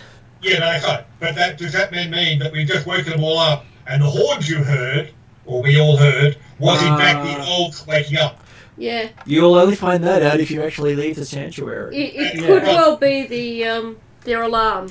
Or that's what I'm thinking, is the sense that whilst part of me is keen to at least walk around this huge chamber to see if there's any more entrances or exits, possibly we might have company very soon. Yeah, I think maybe we should go and see what all those horns are about now. Particularly as you know, the reminded last bit about the waking up of people and the connection between this being the trust of the people who are returning. Because certainly, like, Jack Nibber's initial thought with the horns was that, it's probably actually more of the wolves and the Blackmoors cohort that are just going to be facing up against the Griffin, so we've still got time. Yeah. But if it's the idea of the Elves who are waking up, then that potentially changes matters significantly. Yes. Yeah, I agree. And my guess is there's probably both of them active right at the moment, which just make things really fun and complicated. Okay. So let's head on up. Using Llewell's help to get back out, you head to the stairs and start going back up the stairs. As you step out of the shrine itself, you see that the crystal recedes. Basically, when you went in, the crystal formed back up and no one else could go through. It was one group only. Yeah. One at a time. And you see what appears to be thousands of elves around you, with waiting. And as you start to come out, they all draw weapons and start shouting in a very strange dialect. Even for you, you've not heard this dialect. Can we see the Griffins still left? None of them are in the area. Okay. I'd say they hightailed it, and understandably so. Yes. Well, yeah, they're not going to want to either. Well, they're not going to want to hang about and take the chance of being taken as sort of wanting to eat elves, plus getting bored. And plus the sheer number of elves here is enough to scare anyone else off. I hold my hands up, well away from my sword. You hear yells of what have they done with the tree keeper, and a lot of swearing and stuff in Elvish, in words you don't recognise. And I'm assuming that in that case, Jack Dimmock certainly doesn't recognise with his knowledge of Elvish. Like obviously a dialect of Elvish that is less well known. Though Clarissa's Nia does understand a lot of the words because the tree keepers teach a lot of that stuff to the other tree keepers. Is she allowed to communicate with them on a basic level? She basically says if we don't surrender, they will attack us until they kill us all. Well, I suggest Lewell's hands up is surrendering. Thousands. Thousands, huh? She says you've woken up the clan of Isidore. Okay. If I don't know, so I'm thinking, is this the end of Angel? You take the 20,000 on the left, I'll take the 20,000 on the right? Can I speak, please? If the level up alternate character generation is in effect, if I speak, they can understand me. Because that's an effect of my heritage. Mm-hmm. So, if that's in effect, then I will speak. I will say, I will introduce myself, both my full family and drawing the sword only as far enough to show the runes, and champion of the Shadow Elves, and then put it away without drawing it fully. You realise you've just angered a whole bunch of people. Woodhams. I'm still speaking. Yeah. They're going to listen, or else I'll get narky. This is a really bad you think you time just for me to declared go to the war on bathroom, them. but I need to go to the bathroom. I still have I'm things to say. indicating surrender the whole way. Yeah. I'll be back in a second. Yes. I did not choose that position. I was chosen for the position. However, Most of them look like they're just the equivalent of gone berserk. as long as they're not attacking me right They now. are swarming. Yeah, well, Shut up! I am here to inform you of the fate of the Tree Keeper. But you keep trying to talk to them as most of them start pummeling people. You do hear a voice in the background saying, "Don't kill them, just capture them." Is he being attacked and pummeled at the same time? Like, are we all getting attacked and pummeled? You are all being attacked and pummeled. But we're only you're actually just using fists and Okay. kicks rather than Can weapons. I please say my next line? Yep, you can say your next line. I realise we're being some of us are being pummeled. Well, you are as well. Yes, some of us are being pummeled. Possibly all of us. And you probably can't talk much. I'm talking very loudly and they can deal with it. Unless they punch me in the mouth, I'm going to keep talking. And hopefully I can get this line out before the first punch lands. Yep. The Tree Keeper was murdered Okay. 10 years ago. And we need to awaken the next one. If I then get taken to the ground by being punched out, I'm fine with that. Okay, you believe you managed to get it out, and Probably you did it. Okay, given the whole statement that I just made, that's very, very hard assumption to make. Most are already perceiving you as the enemy and swarming to I attack. didn't say they weren't going to make it. I'm just saying it's a hard assumption to make. Okay. So after about what you think Okay. is I will say a thing. If doing that thing with the sword, if I knew that was going to be a really freaking bad idea and would get people wanting to kill me on the spot, I wouldn't have done it. the Elves of Right. Isendel split from those 4 clans. Which means what? Basically, they walked away from them, Yeah. and they were basically the enemy. Okay, enemy is important here. Yeah. It's not just a we don't like you, we're going But the somewhere thing else. is, Or we don't agree with you, we're going somewhere else. Llewellyn never knew that. Right. So Llewellyn never knew that. This is the first time you've had of something yeah. bad associated Okay, with fine. that. So it's not something I can have known. So yeah, I did that. All good, yep.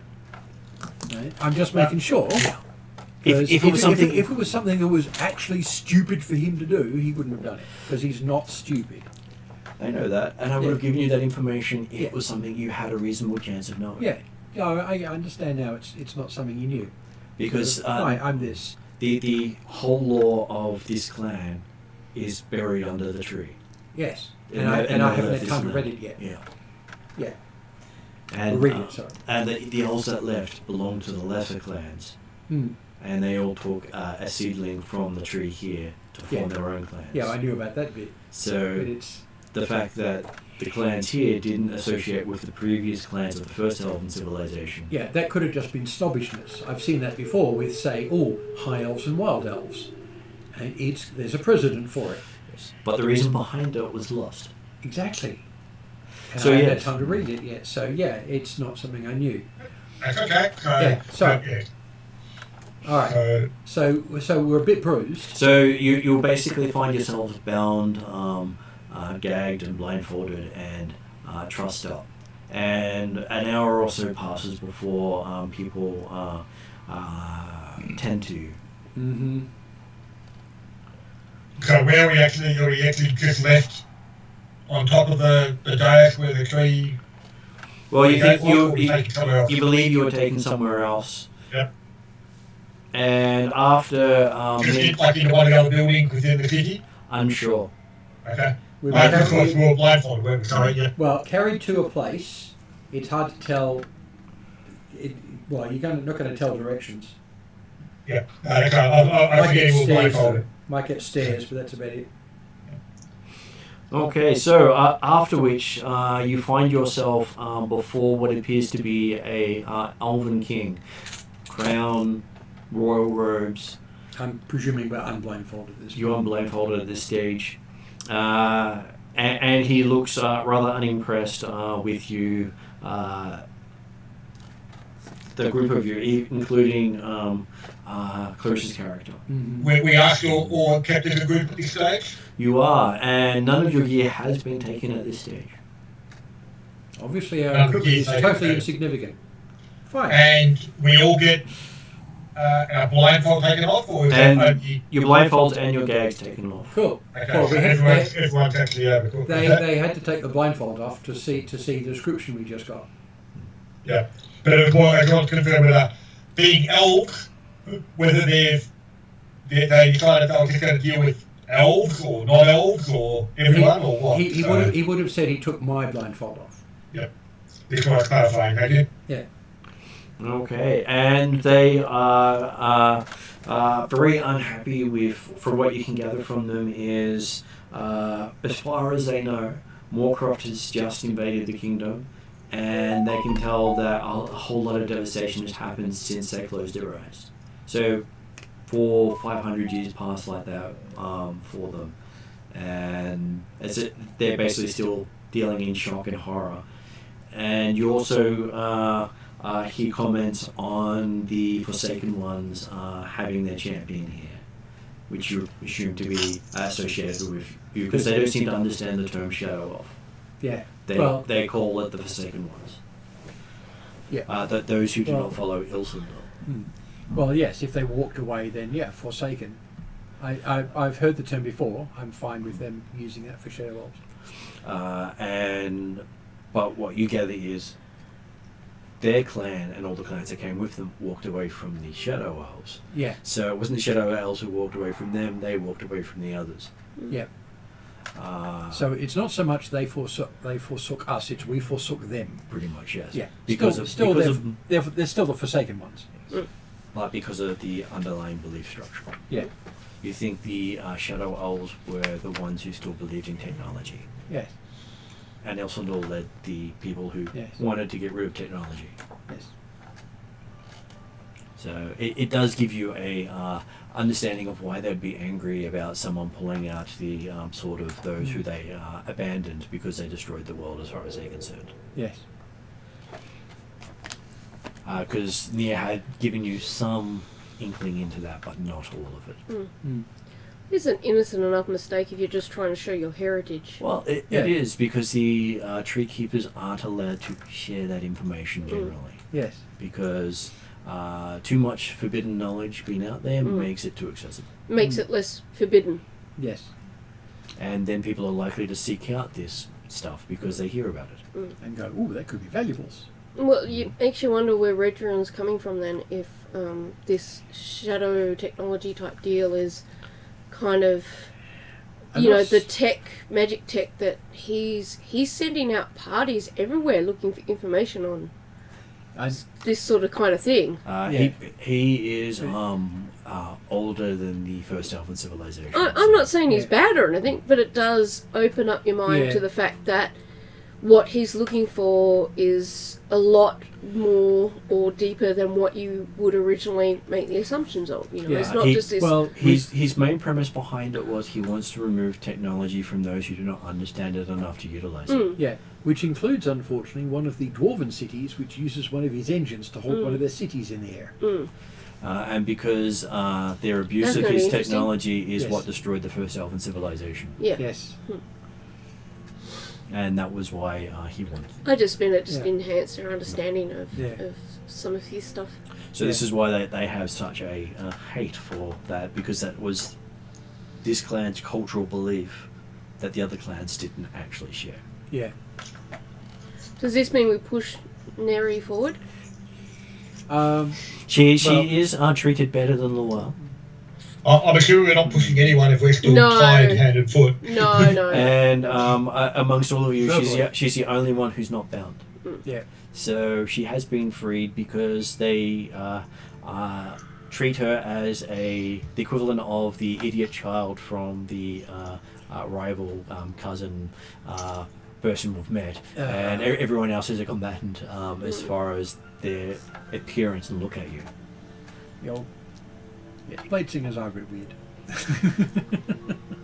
They've got their own kind of Well, thing going. Yeah. she displays the iconography of the Tree of Life, Yeah. Yeah, oh, yeah. which means that Given who she is and what she is, then yeah. So she's given a fairer treatment than you are. Yes. And the king. So we're the ones who brought them all back, and they're still treating us like shit. Because they don't know it was us. Okay. All they've seen is we have seen the results of 400 years of change Yeah. overnight. Yeah. and thousands of yeah. their fellow elves were killed Yeah. while they slept Yeah. because they had the hearts ripped out of the trees. Mm. Okay, so the what you gather is the king is going to put the rest of you on trial Oh, to see whether or not wonderful. they have to do something with you or not, or if you can be trusted. Ask Elsendal. He says, "Why would I ask myself?" He is of the line of Elsendal. His last name is Elsendal. Yeah. Well, I No, think you might Elsendal, need to not make it the clear the god Yeah. rather than. Yes, not the Insel. The family. Not the Elsendal, which is the head of the family, but Elsendal himself. No, I am a direct descendant of Elsendal. And I serve Elsendal, the Immortal, directly. Ask Elsendal. The immortal directly. I feel like we need to say this, otherwise it's... Okay, so he thinks for a bit, being the king that he is. He decides that he is happy for all your lives to rest upon the yay or nay of Ilsundal. And he says he'll go ask the question. Well, at least we're kind of sure, because we have been working towards his goals, so... And Unless he's an absolute four-letter word with symbols replaced on it, then he should do good by us and leave us alive. yeah, and Elsendal himself is, not the sort of person to be rude about it. Yeah. I will attempt to contact Elsendal myself, however. I will pray. Presuming gods are used to talking to more than one person at a time. It's one of the things that makes them gods. Well, but there's also the factor of whether or not the others have got a direct line to Ilsundor, or just someone claiming to be Ilsundor. Yeah. Yeah, well, I'm pretty sure that's Ilsundor would why- look down on that person. That's why I'm praying myself, as well as watching the king do it.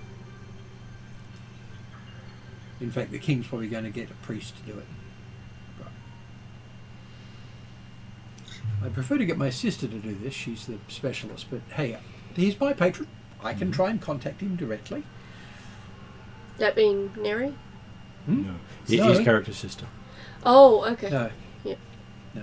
Okay, so give me a religion roll while you try to contact him as the king goes off to... This is one of the little problems. Does he normally talk to you directly? He has done. It's how he became my patron to start with. Oh yeah, no, it certainly happens on occasion. I've had It has happened on more than one occasion. Mm-hmm. Just not very often. But in a situation like this, given where we are and who we're talking to and what we're in the midst of doing, the chances of me getting through are rather higher than normal. There is, as I've mentioned though, an invocation in Level Up which allows a warlock to basically give their patron a phone call. Mm-hmm. Or at least a phone call to an intermediary. Unfortunately, I don't have that invocation. And it's just talking to a mirror. Make a religion roll. 18. 18. Okay, so sitting there, you find yourself, it sort of fades a bit, and then you see yourself beside a rather tall elf sitting beneath a white tree. I bow. He says, "And why have you called upon me?" He says.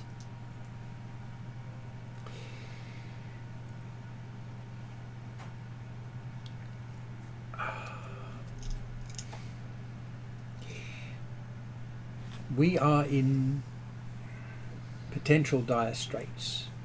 We are attempting to save your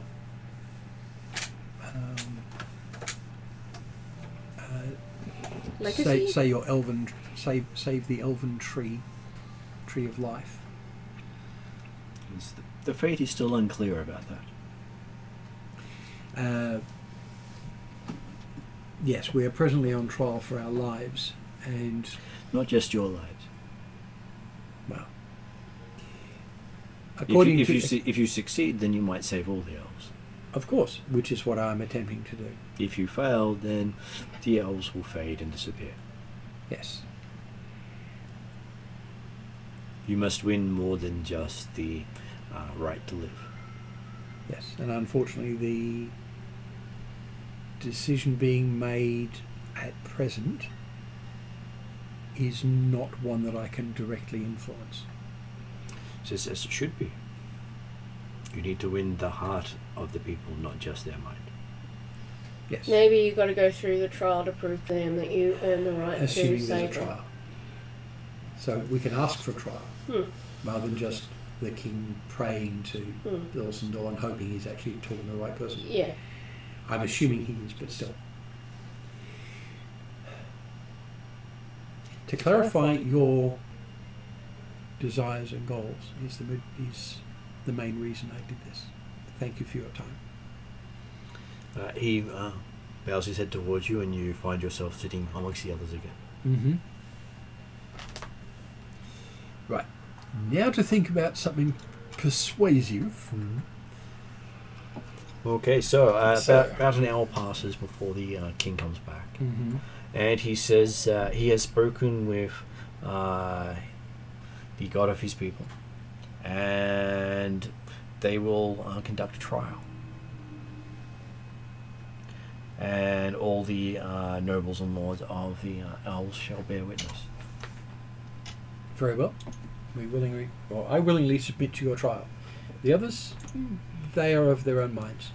Well, I don't think we've got much of a choice at this stage. I'm pretty sure that if we don't, they'll just kill us outright. So, But the choice is still yours. That's my point. Yeah. I argue that when you're only given two choices by somebody, are you really given a choice? Yes, but I'm not going to make that choice for you. No. I know there's only one valid and rational choice, but it's your choice, not mine. Yeah. Okay, so Pity I can't climb into my bag of holding and Yes. hide. But Ilsendor is the god of wisdom and, to an extent, intellectual freedom. Yes. So it's a choice. It's a statement I must make. I would consider it a true choice if they gave us the choice to walk away without harm. But that's semantics, and being pedantic. I will allow trial to go ahead. Okay, so they discuss that that you are accused of robbing them of their most valuable treasures, as in the vials of sunlight. as that is amongst their most precious of treasures they hold amongst the shrine. You did walk out with those. Yes, we were carrying it down towards the roots of the tree just in case we needed them. Where we weren't carrying them out, which we could have done. I believe you did take them out with you. You didn't put them back anywhere. No, we were going down towards the base of the tree. So we weren't leaving the building, is my point. But we've left the building now and you've still got them. I didn't know we'd left the building. We had to come out to meet the hordes. When you met the elves, that was outside the shrine. Okay. Yeah. Fine, I didn't know we was... Okay, we had to go out to see them. I didn't know hadn't got down to the bottom yet. Yeah. Well, So- the fact is that there's a horde. You need to investigate it first before you can finish. Yes, but we haven't attempted to actually leave with the bottles. Yeah. We've left to find out what the hell's going on out here. Yeah. That was our intent, but from the external I know. perspective... It's my point. And that's what I was trying to say, what they were accusing you of, not what you did. Yes. So you were accused of walking off with their most precious magical resource, the lifeblood of their tree. So you just have to explain to them. I will explain to them. Yep, we were carrying it down towards the base of the roots of but the tree. this is not the point where you explain everything. Yeah, this is I where know. they're trying to tell you what. Oh, This so is this what is them reading the charges. This is just them. This is okay. And so that was what I was we- trying Not a to get out. conversation. Okay, fine. So we just take notes. But Martin, yeah. just before, the vials of sunshine got put into his magic pouch, didn't they? They Yes. did not. No. I know, that's right, I couldn't put them in there, that's right. We're carrying them. Well, it would be a really bad idea. We're carrying Yeah, them. no, We're carrying them in the chest, as you suggested. Yep, happy with that. It was the fact that I was thinking they were in the pouch, I thought, hey, good, I'll find them. But yeah, we could get them in the chest, all good. Yeah. Okay, so the other things that they accuse the elves of betraying the secrets of the tree, because that's again not something that non-elves get told anything about, and of dealing with the enemy as in humans, because to these elves, humans are the enemy. Mm-hmm. They have not actually do it. And then lastly, one of dealing with the as you call them, the shadow elves, as they say, is also one of their crimes, because they've had no dealings with them since they split. Yep. Fine. It's all taking notes. I've got things to say for each of those. Okay. So they do ask how the party wishes to defend all those crimes. Explanation? Okay, of course, Chlorel is going to put this way better than I ever could. Mm-hmm. That is fair. And far more eloquently. Including appropriate legal references and law references as required. But the different aspects of the explanation. We were actually given a quest to save the mother tree. We are by the champion of the king of Alfheim, the present elf head of the elf clans. We have discovered the information about the tree that we presently know during this quest. We have not disseminated this knowledge to anyone else. Only those of us here know this, and we only did it because we were given the quest. These others, these non-elves that are with us, were allowed to go on this quest by the champion of Alfheim. Just confirming here. Yeah. When you talk about this, the champion of Alfheim, and it looks like the camera is actually frozen.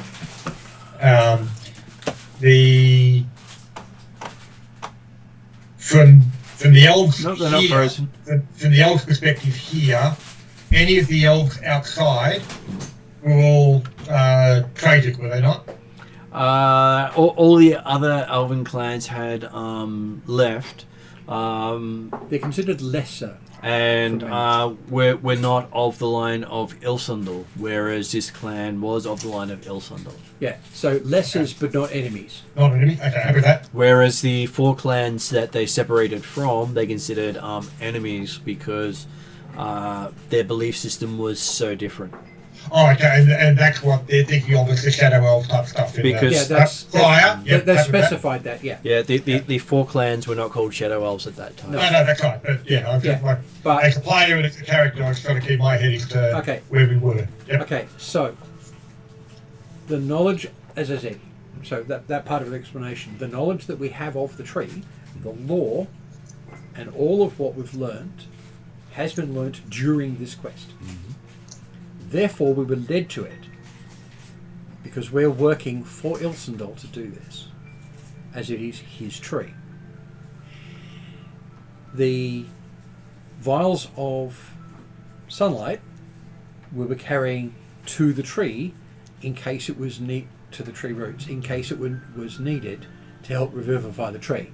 I still think at least some of it's going to be necessary to do so. We were not attempting to carry it away from here. No matter how tempting it is, I know how much this is worth. I could buy a kingdom with this. But if it leads to the death of the one tree, then all elves would die. There's no point me doing that.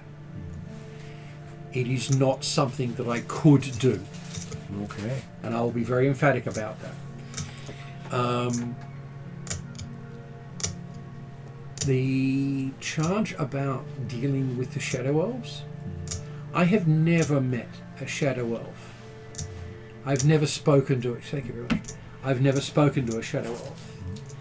I came into possession of this sword, which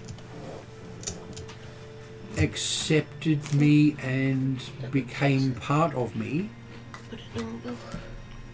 as what this sword is, one of the moon swords. It has made me part of its legacy as a sword of the Forsaken Ones. I did not choose this path. I was not asked about this path. I have been made champion of the Forsaken Ones. If you dislike this, take it up with the sword. I will try not. I will make sure that's not snarky, but it's sort of, don't ask me, ask him. You might also point out that you recovered the sword from human lands from another plane to return them to this area. I'll make a point that that it was recovered from humans. It is no longer in human hands. It was. I have solved that particular issue. The sword decided that I would be part of its legacy as a result of me obtaining it.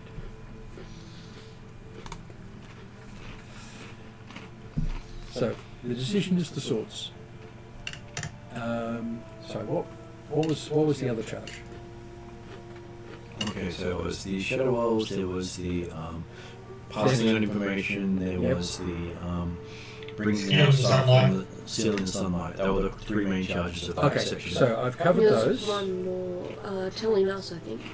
Oh, that's passing on the information. Oh, okay, yeah. I think there was 4. Yeah, the point was that I made that you learnt this at the same time I did, from the same source, the quest that we're on, that we were given by and because you're not being snarky, you can't really say, well, there's not enough elves, so I had to recruit others. Yeah, no. Well, I could go over the fact that we're by far not the first people to actually be sent on this quest. All of the other ones were all elves. We're the scrapings of the barrel. You have not sound snarky when you say that, though. Hold on, please. Wait for me to finish. I'm not going to say that because any way to put that means 2 things. 1, I'm being snarky, and 2, we're the bottom of the freaking barrel. I do not want to say either of these things. So I'm not going to go there. Of course, also, I'm more making it clear for him. Yes. Because sometimes I say things as a player and he's like, right, we'll do that then. Yeah, that's why you don't do that. Never feed the GM, particularly Martin. No, you feed him but cookies. Okay, never feed him ideas. Yeah. Yeah, distract him with cookies when you're talking about other things. Why do you think I brought the cookies over? Well, This exactly time of right. the day. Yeah. Okay, So I will do that. I will give you a diplomacy roll to add to the points you've made. Because you get bonuses for all those points. Okay. So one diplomacy check. Mm-hmm. Does he get any help from Neri as part of this? Is she's a tree keeper? He's getting listened to because she's here. Okay, alright. And Jack Nim is going to say, not entirely under his breath, the old statement of, and of course, if it wasn't for us, you wouldn't be here to put us on trial. Well, Very valid point. yeah. The whole point of this is sort of it's got that as an undercurrent.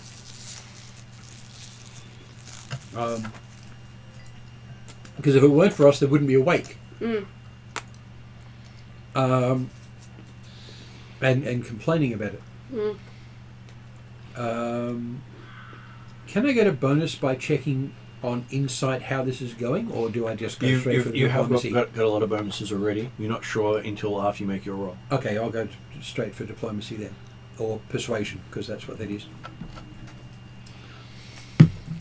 Fortunately, I'm trained in it, being that's what I do. 22 plus bonuses. Okay. So you realise that you're being far more eloquent than you normally are. I'm You're under pressure, it referencing. helps. You're His life referencing depends on it. the various people you've interacted with, the books that you've read. Mm-hmm. Able to produce some of those books, considering you did walk off with some of those too, including the Tree Keeper's journal, which backs up a lot of the points you make. Because it shows that it was not you who was here, and that they were trying to wake up the next Tree Keeper. Yeah. So yeah, I can show them that last page. That'll actually cover about half of their problem with all of this. Oh, sorry. Yes, murdering the old tree keeper. That was the other one. And So, then, yeah, and then that- move on to going about dealing with the Tree Keeper's murder and any responsibility you may have in it. Can So they they talk make to no the separate tree point. keeper since she's a banshee? Well, Can they you talk read- to her since she's a banshee? Well, we just whacked her, so that we get. And we also buried her bones when we were up there. We gave her a proper burial. Yeah, we'd have to wait for the banshee to reform. Okay. We But- probably don't have time for that. But also, I don't know the Banshee was feeling all that talkative anyway. No, they usually aren't. They're usually insane. Yeah, that's why I was asking about it, not suggesting we do it. And Speak with Dead isn't going to work on bones 10 years old. Well, the bones are elsewhere. We gave Yeah, them a the proper thing burial. the thing is, we've got her journal Yeah, with the date of her last entry. yeah. So And that sort of, that was 10 years ago. it wouldn't hurt to mention that when we did find her, even though we didn't know who she was, we recognised her and honoured her by. And it does give you And what for doing specify, so. Yeah. and specify that the bones we found and buried respectfully, and we can show you where that is, she was tortured to death. Yes. Likely by Including- Moorcroft, Likely by Moorcroft, who including should now be dead. including she had her hands, the bones in her hands broken, healed, and then broken again. This is someone who is vicious. Killed by Not just a Moorcroft, torturer. who is more than likely now dead. Okay.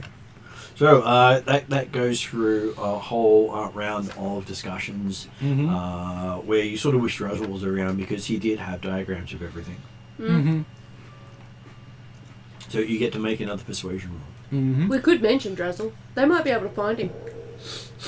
He might turn up. Well, the fact that we know Drazzle and not as an enemy is given the way Drazzle does things, may actually be useful, especially since, given what he did last session or the session before, has effectively put him in our history books. Yeah.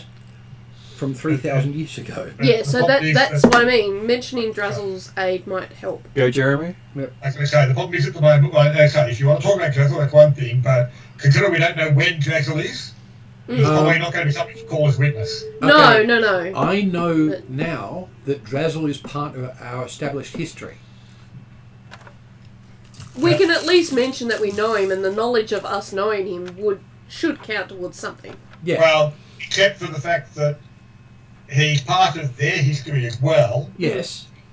He's part He's of a everyone's part of their history. history as known as someone who was threaded throughout history, or just a historical figure back at the dawn of time, as far as I'm concerned, and therefore how the hell would we know? These guys have been asleep for 400 years, which means they're not going to have experienced any of Drazzle doing something in the last 400 years of history. However, given Drazzle, he's probably done things in the previous 2,000 years before that.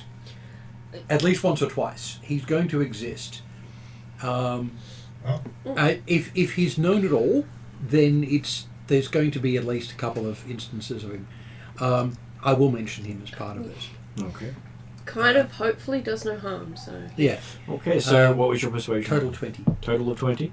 Okay, so talking about the various things that have happened, the Tree Keeper and fighting the Tree Keeper as a Banshee, Nia suggests calling on the Tree of Life as a witness.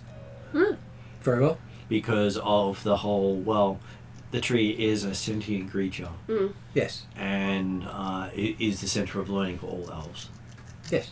So, and even though my acid bomb was not the best idea, it did destroy the abuse of the Tree of Life. So yes, having it attest to the fact that we're trying to help it would probably... And succeeding. We've succeeded all the way through so far.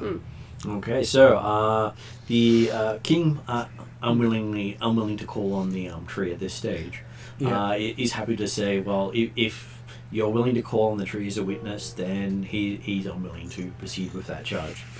Okay. Well, fair enough. Because, well, that's the thing. If I'm willing to have the tree back it up, I'm pretty damn solid on what it's going to say. Yeah. Of course, so, they also rely on the fact that the tree normally only talks to tree keepers, so they're probably confident no one actually talks to it. Yep. Most elves were taught language by the tree in the first place. So they basically sleep in the roots of the trees and get taught. The other thing is, if you're using that heritage stuff for everybody, which I'm assuming is true, because that's what everyone gets, there's going to be a good number of the elves in this area who've got the same understanding ability that I do, which means you can communicate with you can understand what any sentient being is saying to you. Do you want a snack, Martin? Yeah. Because no. Okay. Yeah, that ability is just so very, very useful. Okay, so then they're saying that you have profaned the holy sanctuary by allowing non-elves to enter.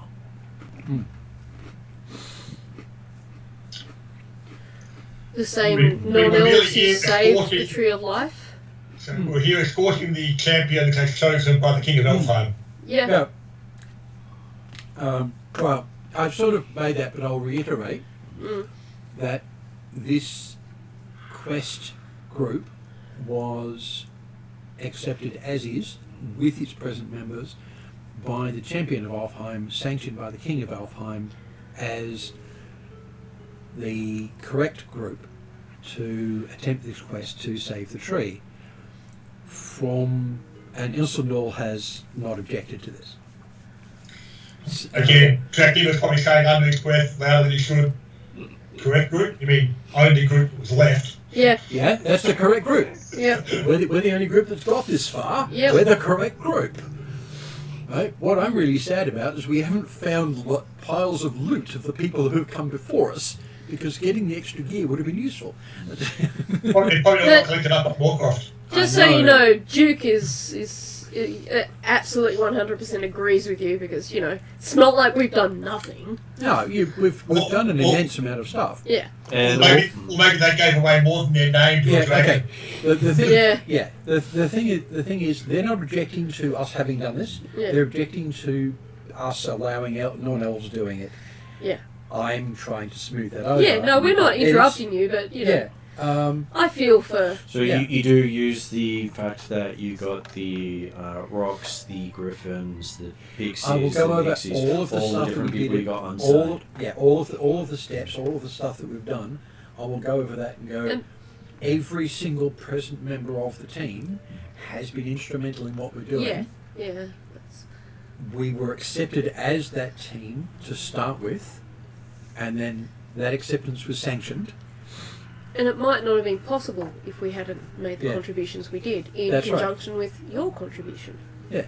Okay. That's the thing. We're all instrumental in what we've been doing. We have made it this far. In the quest to save the tree, quibbling over who's actually doing it is possibly a little bit petty at this point. I'll put that really nicely, but I'm going to make that sort of, you're being a little childish, really. Well, you do realise that from these people are very much the isolationist elves who don't believe in dealing with other cultures. Yeah. Okay. But So I won't make it. acceptable. So Yeah, I it's- won't make it that petty. So the high elves who are very standoffish Yeah. are a lesser version of this. Yeah. So these guys are the ones who invented standoffish. Yeah. Okay. So no, true. So I'll do it from the point of view of I'm talking to Uncle Elsa, who's very much of that kind. So you do understand why they are against anti-elves, because as far as the original elves were concerned, Yeah. humans destroyed the world. Yeah. So I'll put it that way.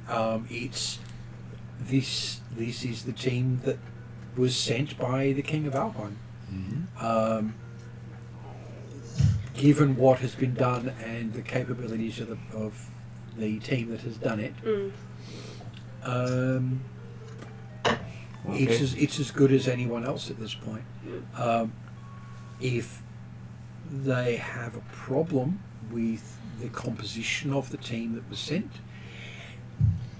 I'm going to put it really, really nicely, of course, so but basically take it up with the King of Alpine. I think they kind of got the point. Yeah. Where Jack Dimmer's under the breath gone, when you say you're going to put it really nicely, Jack Dimmer's gone, get with the times. Yeah.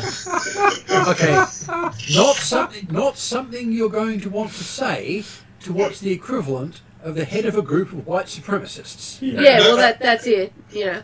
These are elven supremacists, and I've got to talk that way. And you now know why the Guardians were so anti-elf, because these are the guys who taught them. Yes, and that sort of attitude is they're very And the very point is, Were they anti-human? and They were anti-non-elves. Oh. they're very insular. But the gnomes were not known at that stage. Yeah. Yeah. Okay. Yeah. Go, Jeremy. Jack's perspective, and presumably also from Lani? Lani's perspective, yeah. Yeah. Yeah. We've been dealing with this attitude while saving everyone Yep. for time. So Yeah. it gets frustrating. So it's the under the breath comment of get with the times. Yeah. Yeah. Well, so I'm not saying helpful at No. all. No, you're just- not being helpful. No. So But in line I'll- with your character. yeah. So I'll have to put it as basically we're succeeding. I'm sorry, we're not the composition you like. But I'm going to just put it in really flowery language. Give me a persuasion roll and see how all language is going. Yes. You do get bonuses from a lot of the things you've mentioned. Cool. Thank you. Oh. And only one negative. Okay. Almost as good as it can get. There. Had it up right. That's 24. Okay, that's 24. Yeah. Okay, so the fourth point that they were going to make was about a Feeding party. a cat. Sorry. Yes. Party theft of elven goods and materials from their lands. All of them essential in achieving our quest would be my suggestion to you. And can be So- returned such- if the owner requires it. Such as books, heirlooms, other treasures, this is not counting just the oil of sunlight, Yeah. which was in the first section. I don't think Yeah. Duke's looted anything though. Well, I've only okay. taken animal Okay. bits and pieces. I've nicked a stack of books. Yeah. But you've borrowed them. However, Steal? You say However, steal, I mean borrow. they are treasures for all the elves, not just these ones. Exactly. They're Except, elvish except for These you, guys don't care. for you, they have here's You're a forsaken one. Yeah. for you, they're historical items. To them, they're things that they actually own. Yeah. So that they're not historical items to them. They're other, like the book they read yesterday. Yeah, but this is the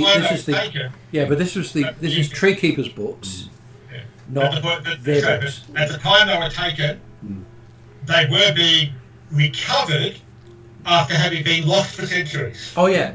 Yeah. So they're not stolen for the opposite. Okay, they're being recovered. I recovered them as Elven historical documents, not as loot. And you'd think, being a long-lived people, they could cope with that idea. Well, that's why that's why I'm hoping this will go over. Potentially, also the question would be at the end of that statement: do you say, "And now that you're back, hey, we don't need the historical documents. You can keep them," or given what these are, I'm still going to be a bit iffy about saying that. Yeah. I don't think we've saved the Tree of Life just yet. This is well, we haven't saved the Tree of Life quite yet. The other thing is these books are knowledge that's been lost to all elves for a long, long time. Yeah, most of the elves haven't had access to this for close to 2,000 and a half years. Yeah. I'd probably put it that this is integral to us saving the Tree of Life, and that's our quest, which has been given up to us by all the blah, blah, blah, therefore we're borrowing them under those circumstances. The knowledge that I've gleaned so far from these books has been instrumental to my knowledge of what we still need to do. Yeah. And how we need to do it. I need to I'm pretty study sure this they don't more. want their tree to die. They are still required to help save the tree. We'll give them back after we save the tree. I will give them to all the elves. Yeah. Yeah. The point is that Paul is not actually ready to give them back. No. Fuck that. My books, my loot, bugger off. Okay. So I'll get you to make a persuasion roll on that one. A few more negatives and positives. Hopefully we can get the charge adjusted slightly to he's being charged with death, the rest of the party is not. Look, and then he can talk his way out of his charge. Yeah. Look, I'll take 240 volts as long as they let me keep the books. Yeah. Okay. 13 and 7 comes to 20. Okay, so that they seem to be very unhappy with you not wanting to return their, valuables. We're not done with it yet. And well, that's it. They're very, but then they're not the murderous sort of rage at this stage. No. Whereas if you had have said it's my right as being descendant of the first the true Elven Kingdom, you might have gotten them lynched you. That would have taken bits home and I'd view it as reluctant acceptance. I'll be very reluctant. And them being reluctant. Oh yeah. The last thing they say is, do you have any other extenuating circumstances you wish to state to your case to the Elven clans here? Extenuating circumstances that you wish to state to represent your actions. Possibly our own desire to save the Tree of Life. So our actions were all in the endeavour, within these lands. Question. Was that to me or to us? To the entire group. Okay, cool. So, yes, you carry on, Jeremy. As I say, the actions that were carried out within these lands, all of them were entailed and required significant steps and quest efforts to even get down to the Tree of Life. Yeah. All the actions were with the guardians of the keys provided. We either bested the guardian as required, or befriended the guardian as the rocks, as we could, the griffins, the centaurs. Well, we also tried to improve their chances of surviving. The narwhals, the law test, and we have hopefully killed Moorcroft and his giant griffins. However, be aware there is still his armies amassing on the borders of this land. And we may not have finished. We may not have completely. Sorry, we may not have solved the. Sorry, we may not have saved the tree yet. Yeah, and I would say in terms of extenuating circumstances, you would use that as an umbrella for all actions we took along the path here. So if we forgot to mention it, this covers everything we forgot to mention. And once again, obviously, if we weren't here to have committed the crime to accuse us of, you wouldn't be here either. Yeah. Yep. And does Luelle add anything else? You may want to cover all the magical items you might have. I don't know. I'll leave it up to Cool to figure it out. Hey, buddy. Well, magic items were picked up from here.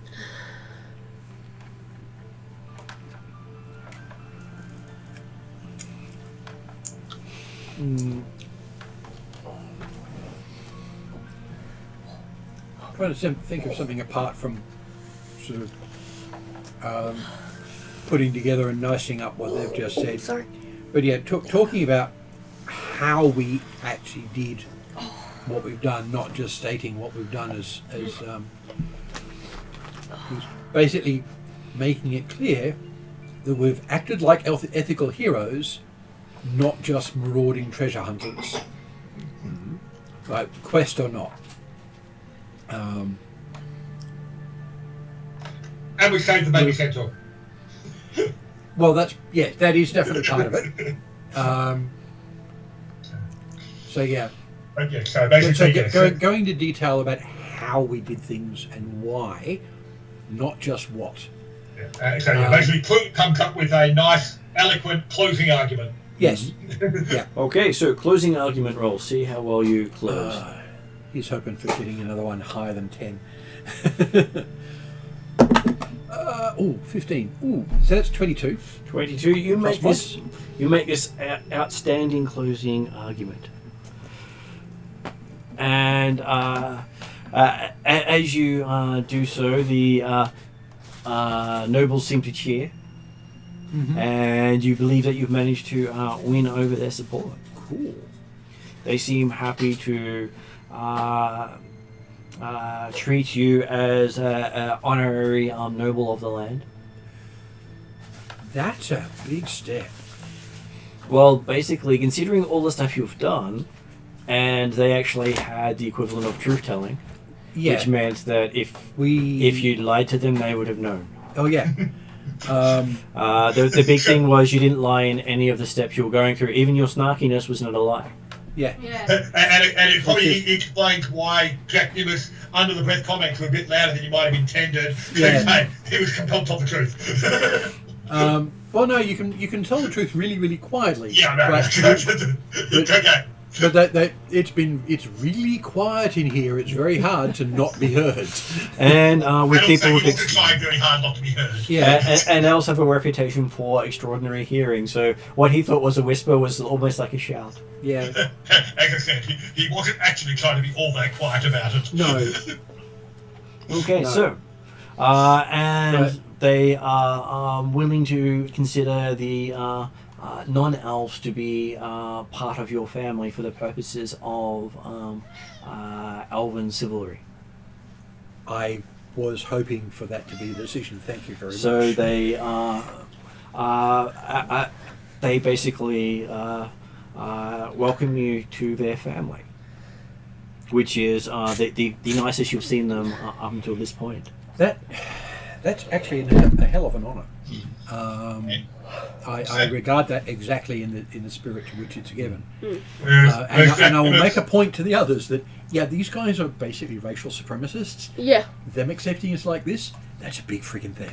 Yep. Act like it, please. Yep. There's actually a spell that I've got as a ritual, which would have been incredibly useful. I don't think they'd have given me the 10 minutes to do it to start with. It's actually one of the Elvenologist ones. Which would have been really nice. For the spell's duration, the subject puts their best foot forward. Strangers associate the target with positive feelings. Add 1d4 to all charisma persuasion checks. And a +2 bonus to their status score if you use status score. Okay, so you. So it's a pretty big thing. It is a pretty big thing, and they've also declared you heroes of the realm. I feel so proud. I really do. Nice to see they can judge some people by actions rather than appearance.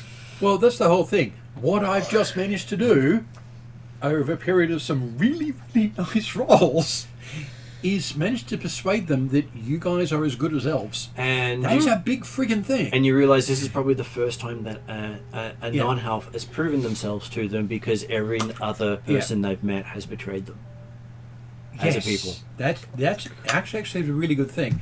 We have not betrayed them or even looked like betraying them or thought about it at any point. So each of their questions was set in the point of, we believe you've screwed us over, prove you haven't, and that was the point of each question. Yes. And so Draknamar should consider that as, setting a good example for humans in his role as Dragon Chieftain. Yes.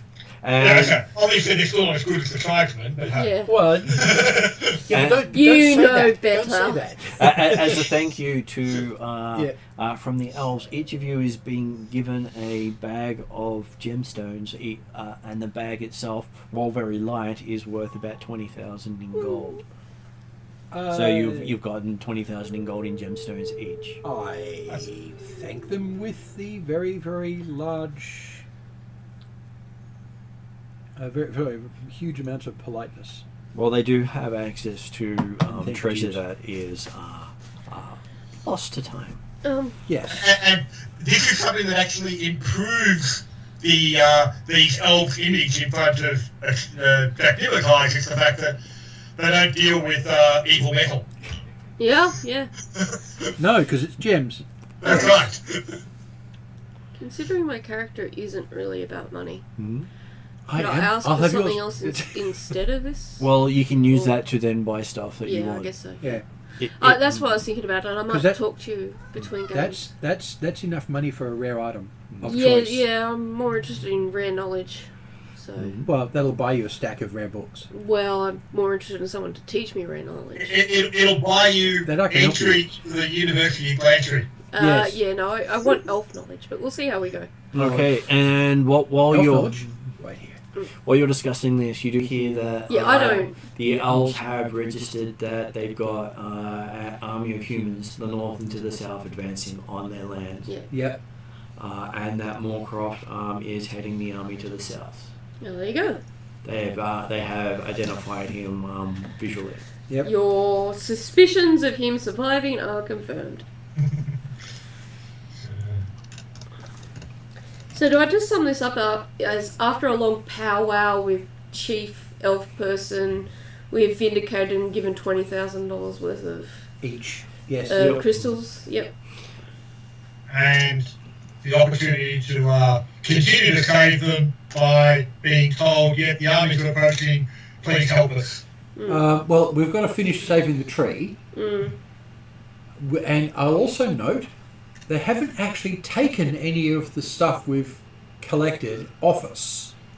They've just objected to the fact we did it. So we still have the knowledge in the books, which we still need. If Warcraft's armies are approaching, I believe that becomes the more pressing threat. Well, they say you've probably got a day or two before they reach here. The other thing is, the reason that Moorcroft is sending these people is to stop us saving the tree. Yeah, no, I'd say tree. If we don't save the tree and try to stop them instead, we're wasting our time. So let's go and do something about the tree and let the elves do the elf stuff. We're not battlefield troops. Let's not act like it. No, but we can potentially, if Warcraft is still alive, we can potentially lead an assault force to actually get behind the lines and try and take out Warcraft. But wait till things have engaged and the elves have got some information on where Moorcroft might be. Okay. Let them do the recon. We have a job to do. Are any of the griffins, pixies, centaurs gathered in the area as well? They are nearby, just giving the elves the space because, hey, to them, the elves are legendary things that they haven't seen for, like, some of their lifetimes. Mm-hmm. So, Dimmer will be aiming to, particularly the centaurs, since he was the main spokesperson for the party of the centaurs, but also the hippogriff, the griffins and the pixies and co. It's the idea of, it would appear that the what was the word they've been using for the Blackmore forces?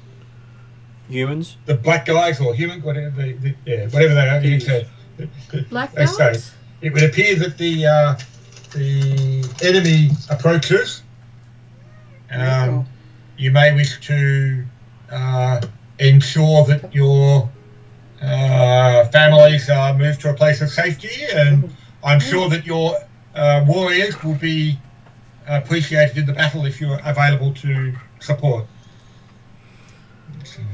Okay, so they are getting their troops ready.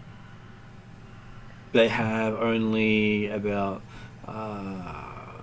they could probably put together a few regiments, but not many. We suggest to them that they make use of the griffins and the centaurs and all these other animals who probably want their land back and are sick of being, attacked and killed off by these bad people. They are more than happy to do so. That much. And they're asking Llewell to be the liaison between them because you've actually been dealing with them while they have not for quite a while. Though most of them seem to know the old rock. Yeah, I was going to say sending a message to the rock would be good too. Yes. Loudly. And she's got kids. And so, the ant? And you end up making friends with an ant or just let it go past? You let it go past. When you mention the Ent, they say the Ent doesn't really talk to elves anymore. Oh, okay. Last elf it spoke to was Ilsundel. Oh, okay. And not the current Ilsundel. Because it gave part of itself to make the tree.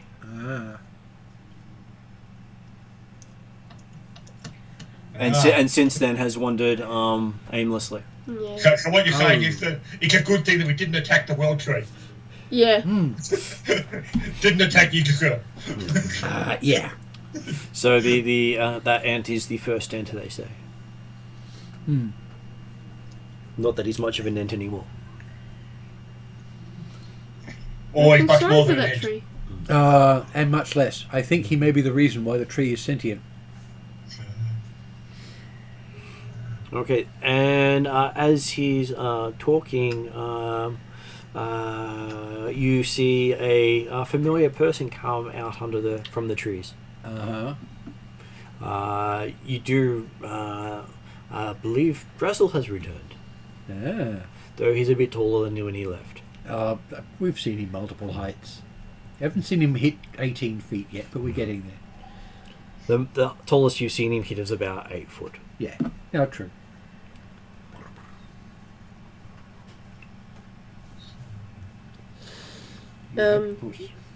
Hi, Dressel? He sort of looks in your direction and waves. He doesn't really speak that much. Still happy to see him, and I've shared coffee with him many times. And his scales are very dark. Okay. You've not seen him with dark scales before. Does that indicate anything particular? Not that you know of. Okay. And his staff has all these gem protrusions out of it that the world recognizes from when he once held a staff made out of that material. Yeah. So you think he split your staff into 2 items? Yeah. Some of which is the sword and some of which is what he's got. Obviously he needed to do what he's got with what he's got, so... Yeah, but the power of someone who can get a legendary item and get bits of it and put it in another one.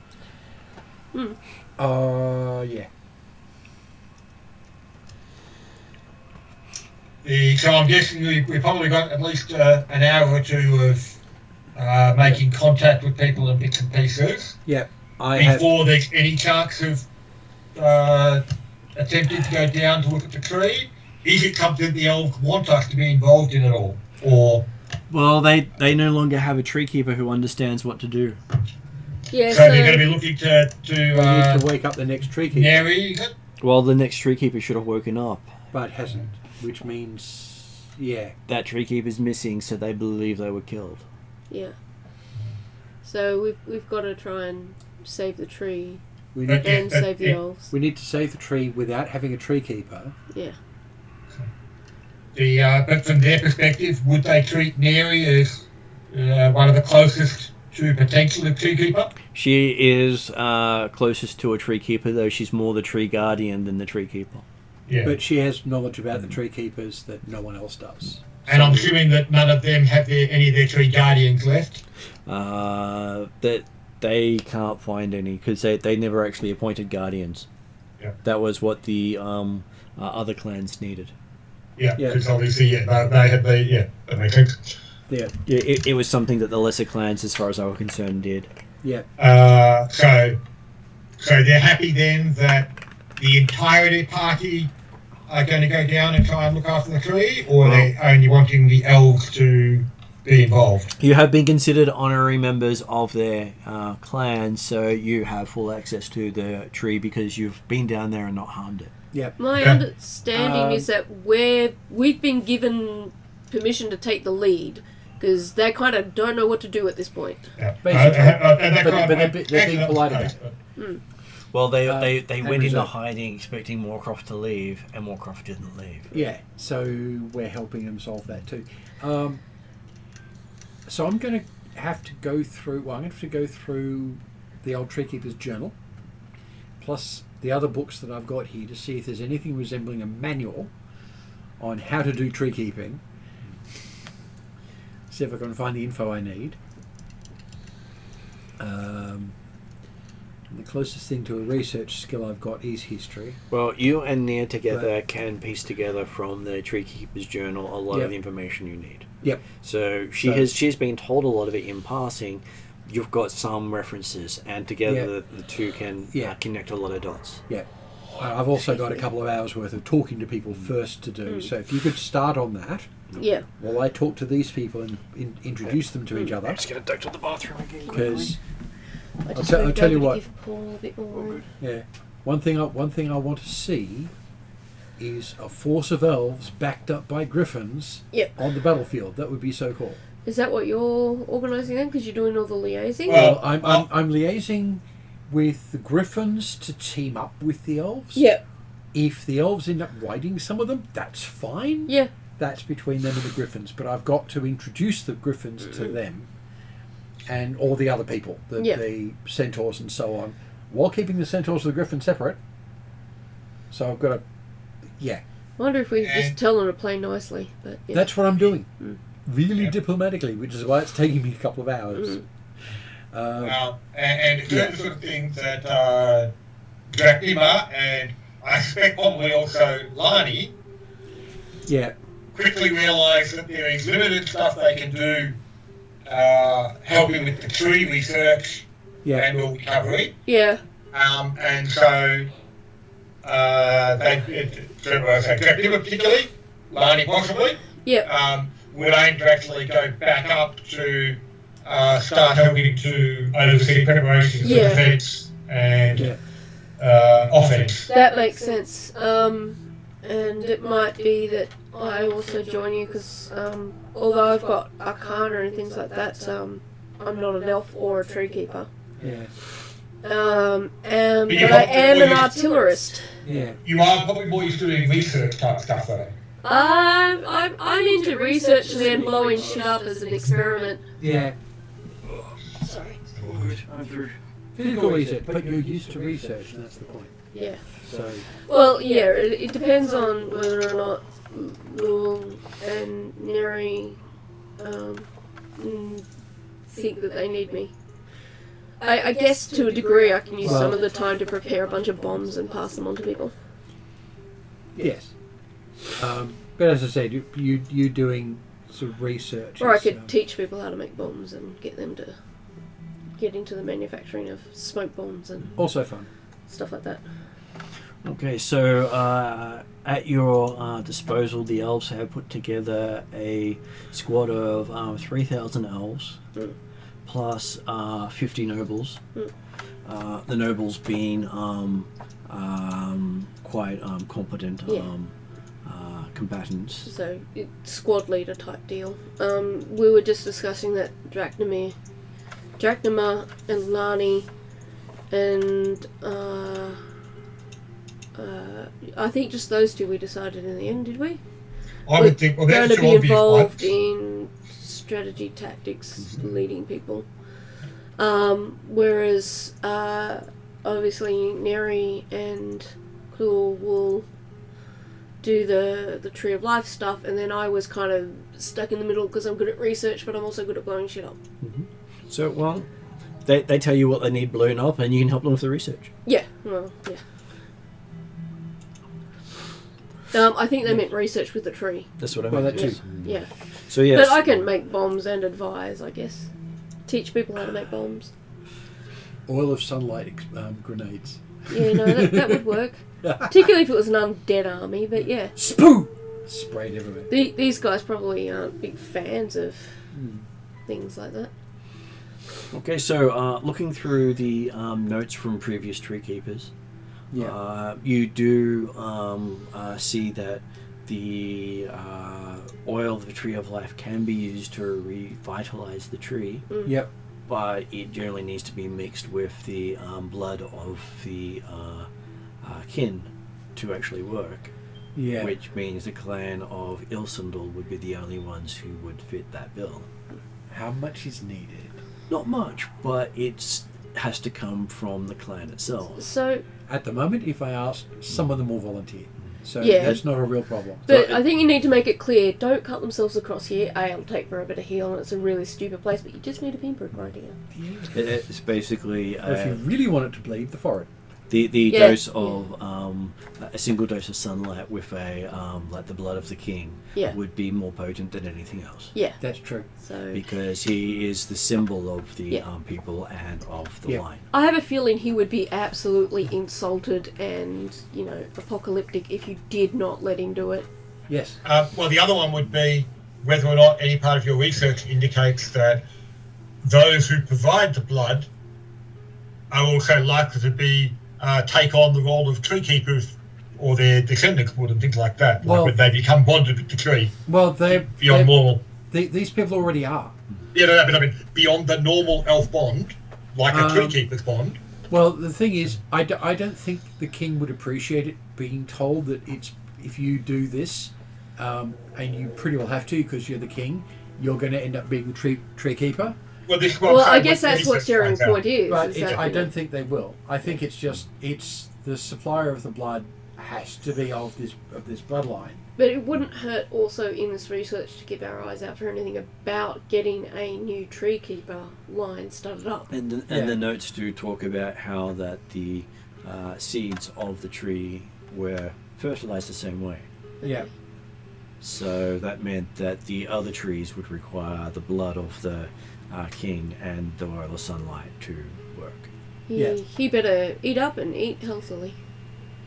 You're just going to drag him around by his No. arm and pick his That's what finger. cure spells are for.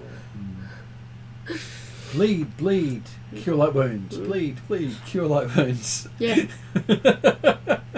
I mean, we don't really need all of him. We just need his blood. I'm just being silly. Cure like wounds. Yeah. And a big pint of Guinness. Yeah, that'd work. And by the way, you can actually say big pint because pints aren't all one size. No, they're not. There's a French pint which is actually 2 pints in size. Because, French are real men. And other pints are smaller. We're off the Yeah. subject. Yes. Okay, so yes, you do standardized. come across with that. You do realize that there are connections between the trees, the other trees, and this, but they were done in the presence of the tree. Yeah. So They were all done here and all done at the same time. over time. And will have So- to be redone. Yep. You Yeah. don't think you can revitalize the existing trees? But we can restart the process. We're going to have to restart the whole with, process. With new the Tree of Life being the present first. tree of life. Get that one healthy. Get Yep. new trees, one for each clan. Yep. Including the Shadow Elves. That one should go first, I say. There are more clans than trees currently. Oh, okay. Well, to match So- the well, We'll need to match grow more trees, I guess. yeah, to match the present trees, but because they're going to be connected differently, we probably could actually go one tree per kingdom. If you went one tree per clan, which was the intention of Ilsendal, Yeah, then you would strengthen the elven people more. yeah. It's the fact that not all the elves had trees was also part of the problem. Yeah, but that's my aim there. There's nothing saying you can't do it in stages and do 1 tree per Oh, yeah. kingdom and then move from that to 1 tree per clan. Because the And then just we'll build go, it up. Here's the basic dozen. Yeah. Now we're going to do the rest of them. Yeah. and I have no problem with doing this. it was done intentionally that the other trees couldn't produce trees of their own. Yeah. And in fact, given it's Ilsendal's original goal to have that 1 per clan, that's going to be my presented basis for doing so. No one's going to be able to argue with this. Well, you do have... Especially since it strengthens all the elves, as you say. You have So- access to Ilsendal's own handwriting. Yes, we do. Because his books are here. Yeah. So, yeah, we'll split our resources like that for preparation time. I'm presuming Lani the Undying is very happy to continue not to die by leading a group of elves. And Drachnamar's certainly... Drachnamar's happy to lead a bunch of elven commandos. Oh, yeah. Teach him what real fighting's like. Little short guy at the front. Yeah. Oh, how tall's Drachnafall? 5'6" or something? 5'8"? He's tall for an Atruaghin, I believe. He's 5'5". 5'5". Because in the original thought post he was 6'4", Yeah. and he got adjusted when we looked again at what human sizes were. Yeah. And So yeah, so he's tall for a human, but yes, not huge. and An elf. Claw is small and slight. Yeah. For an elf, he's only 7 feet tall Yeah. and thin. Yeah. So, you know, Yeah. 1 elf is as good as 10 men, or whatever Well, they say. The stats are all the same. Yeah. Alright. So after doing all of the research, you also do notice that Drazzle hasn't said anything. Can the whole I time. talk to Drazzle? He just nods or points. He doesn't seem to talk at this stage. It's not completely unusual, just that you're used to him but actually have said stuff over time. Yeah. No, I still give him a hug and then I leave him alone. He hasn't come over and hugged anybody. I went and hugged him. Yeah, I know. But he hasn't hugged anyone else. And Yeah. that's unusual. Yeah. Though most of the elves pretend he's not there. Yeah, well, That is often what people end up doing after knowing Drazzle for more I than remember about half an Drazzle, hour. he hugs a lot. Oh yeah, and people go, he's just weird and he hugs everyone. Just stay. Yeah, stay no, away from him. I'm absolutely in tune with that. Oh yeah, I'm good I with know. hugging strange people. We've got no problem with it, but a lot of people don't. Jack Newman's never enjoyed the hugging. No. No, I suspect not. Yeah. Except now he's chieftain. Yeah. Yep. But he's still quite happy to leave Drazzle back at the city doing the researching type stuff, while Yep. he's going out and helping the setting up defences and offences. The real work. And doing some scouting and recon to try and work out exactly where Moorcroft might be coming from. And Yes. Well, the he's south, located. yeah. Claw is one of the very few that actually likes talking to Drazzle because he can understand what Drazzle's saying. Well, one of the few in this party, Well- in the other parties, Right. Dimitri's happy to talk to Drazzle. We only just met recently, and he's happy to go. And I think Have you talked about time stuff yet? Considering we're caught in the time loop, going back and forth over a period of 6 months, Yeah. it comes up very regularly. Yeah. Well, I didn't know that, so yes, fine. Okay, so is he taking notes at all? no, he seems to be pointing out the things that you're missing, like Well- opening books and putting them in front of you. that's fine. Thank you. So he seems to be helping you. Oh yeah, cool. I will thank him for that. Your cat, by the way, is being cute here and lying on the chair and occasionally accepting being stroked. Yep. He loves That's being half generally under his the deal. chair, Yeah. half under the table. That's his favourite Right. spot. Sometimes he'll stick his head up on top of the table and just look and join in. Yes. So And yes, then Martin does a roll for him, and then all the players go, "Oh God." Yeah. There's a picture somebody put up of their game table playing D&D, and one thing it started at one session and now happens every session. The cat gets up and sits on one of the chairs. Yeah. Yeah. So they wrote him a Yeah. druid character sheet And they roll. and roll for him, Yep. or actually they'll put the dice around in front of him and tap next to it and he'll bat it. Yeah, roll he'll it. actually bat one off sometimes. And they basically wrote him up as he's a druid who spends all his time in animal form. Yeah. it works. Yeah. And I'm sure Cat loves being part of everything. Oh yeah, that's why he's there. He sits there and goes, "I'm with the group." That's why this one yells at us, because we're all sitting at the table and he can't sit at the table the same way. So yes, So you have to get him to the store. He won't sit. so I Okay. give you an insight. Is this for Drazzle? Yeah, Okay. Oops. Just cool. you can do it as well if you wish to. Instigate, which is Oh, trained. that's a natural 20. Natural 20. Nice. Yeah. Yes, I got 16 total. Okay, I so- don't bother adding anything. You don't need to add anything to that one. So, as well looks at him, he looks a lot older than you've ever seen him. Given what he did, What he's doing and what he did, yeah. given what he's been doing, I would not be at all surprised if he spent at least a couple of 100 years helping with the sword At and least. doing stuff in the old elven times. Yeah. Plus, this is Drazzle. He's probably spent a century doing something else as well. Yeah. But Could be he's even directly thousands of years if he's you... directly involved in this. I think he may have been working under direct request from Ilsendor or somebody. Given Somebody he there's- respects. given there's at least 2 dragons that directly serve Ilsendor. There's a lot of dragons work with and against. Yeah. So, what Duke figures out is he's probably aged about 2,000 or 3,000 years since you last met him. Yeah. Yeah, that was my guess. Because Hello there. you've seen him with bony outcroppings that grow with age. Sorry, I missed every part of that. You'll see that he has bony outcroppings that grow with age, and they're the longest you've ever seen them. Is there anything I can do that might make him feel better? You probably think he's just a lot quieter with age. I give him one of Calcrick's special brew-beating things that he can take around with him to help him sleep better at night. He sighs happily as he drinks it. Well, he used to do a lot of that with Calcrick, so... Yes. And, yeah, So you think he might not have time jumped when he went back in time? yeah, he aged as he did it. Yeah, and... He's been working through history since that time. Yeah. He's someone I always thought was behind a lot more than he spoke about. So that's why we always gave him coffee, because we were under all my characters are under the impression that he needs to be awake a lot more than he gets to sleep. So it's coffee and chocolate for him. Yes. It always helps with neural alertness too. For a time. Alright. He also gives Lowell a amulet. Oh.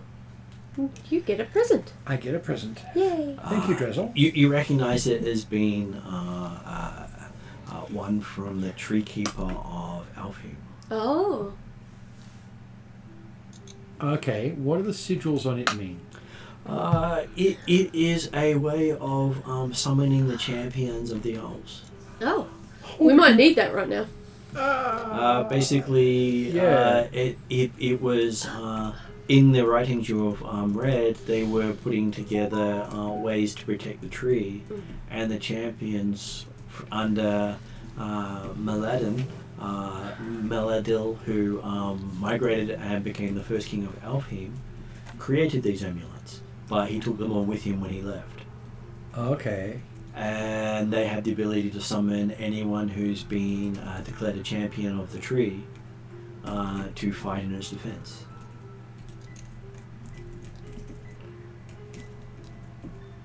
And what you have is what appears to be the original amulet. So Not the amulet of the clans, the amulet of the tree. Right. So each of the other amulets was a clan amulet. He's given you Meladil's amulet.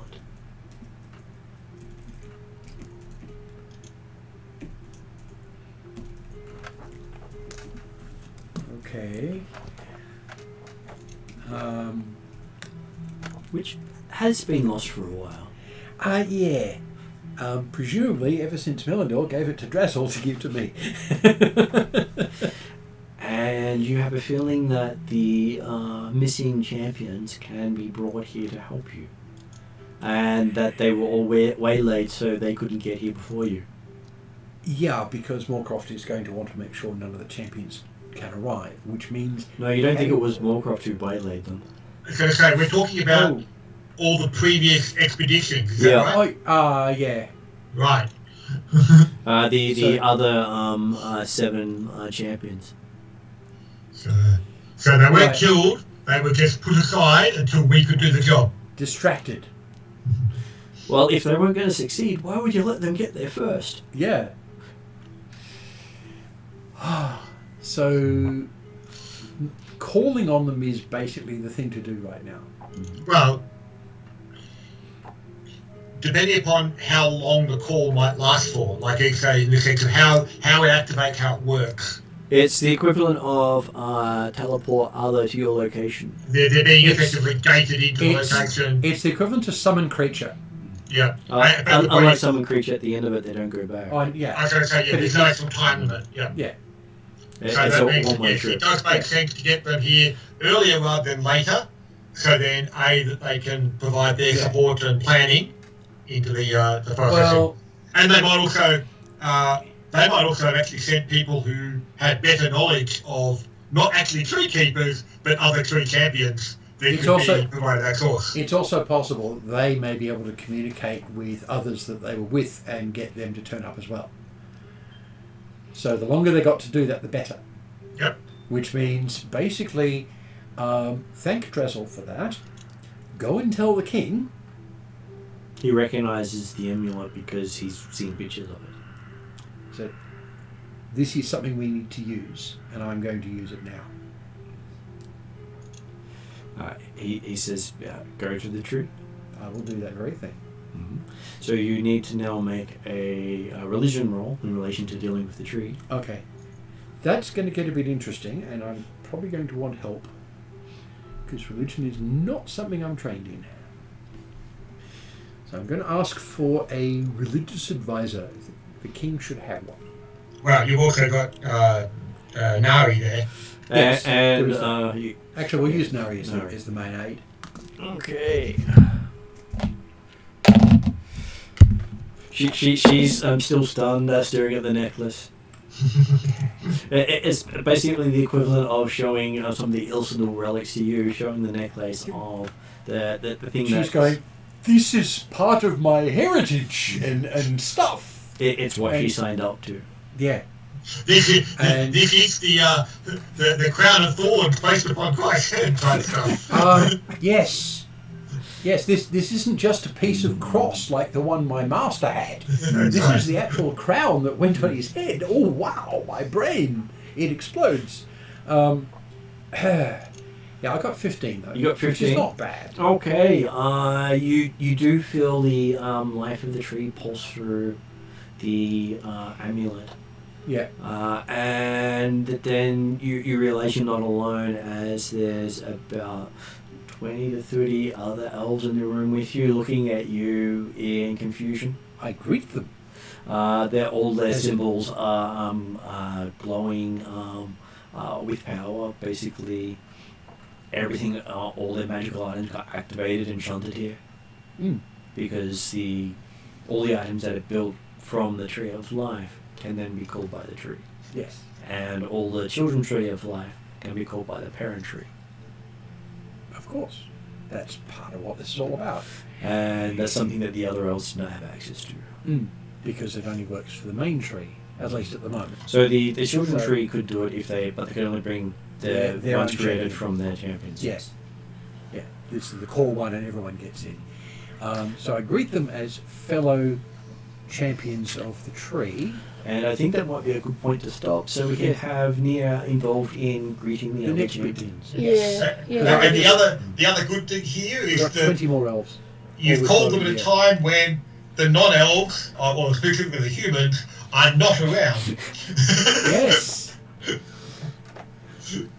Yeah.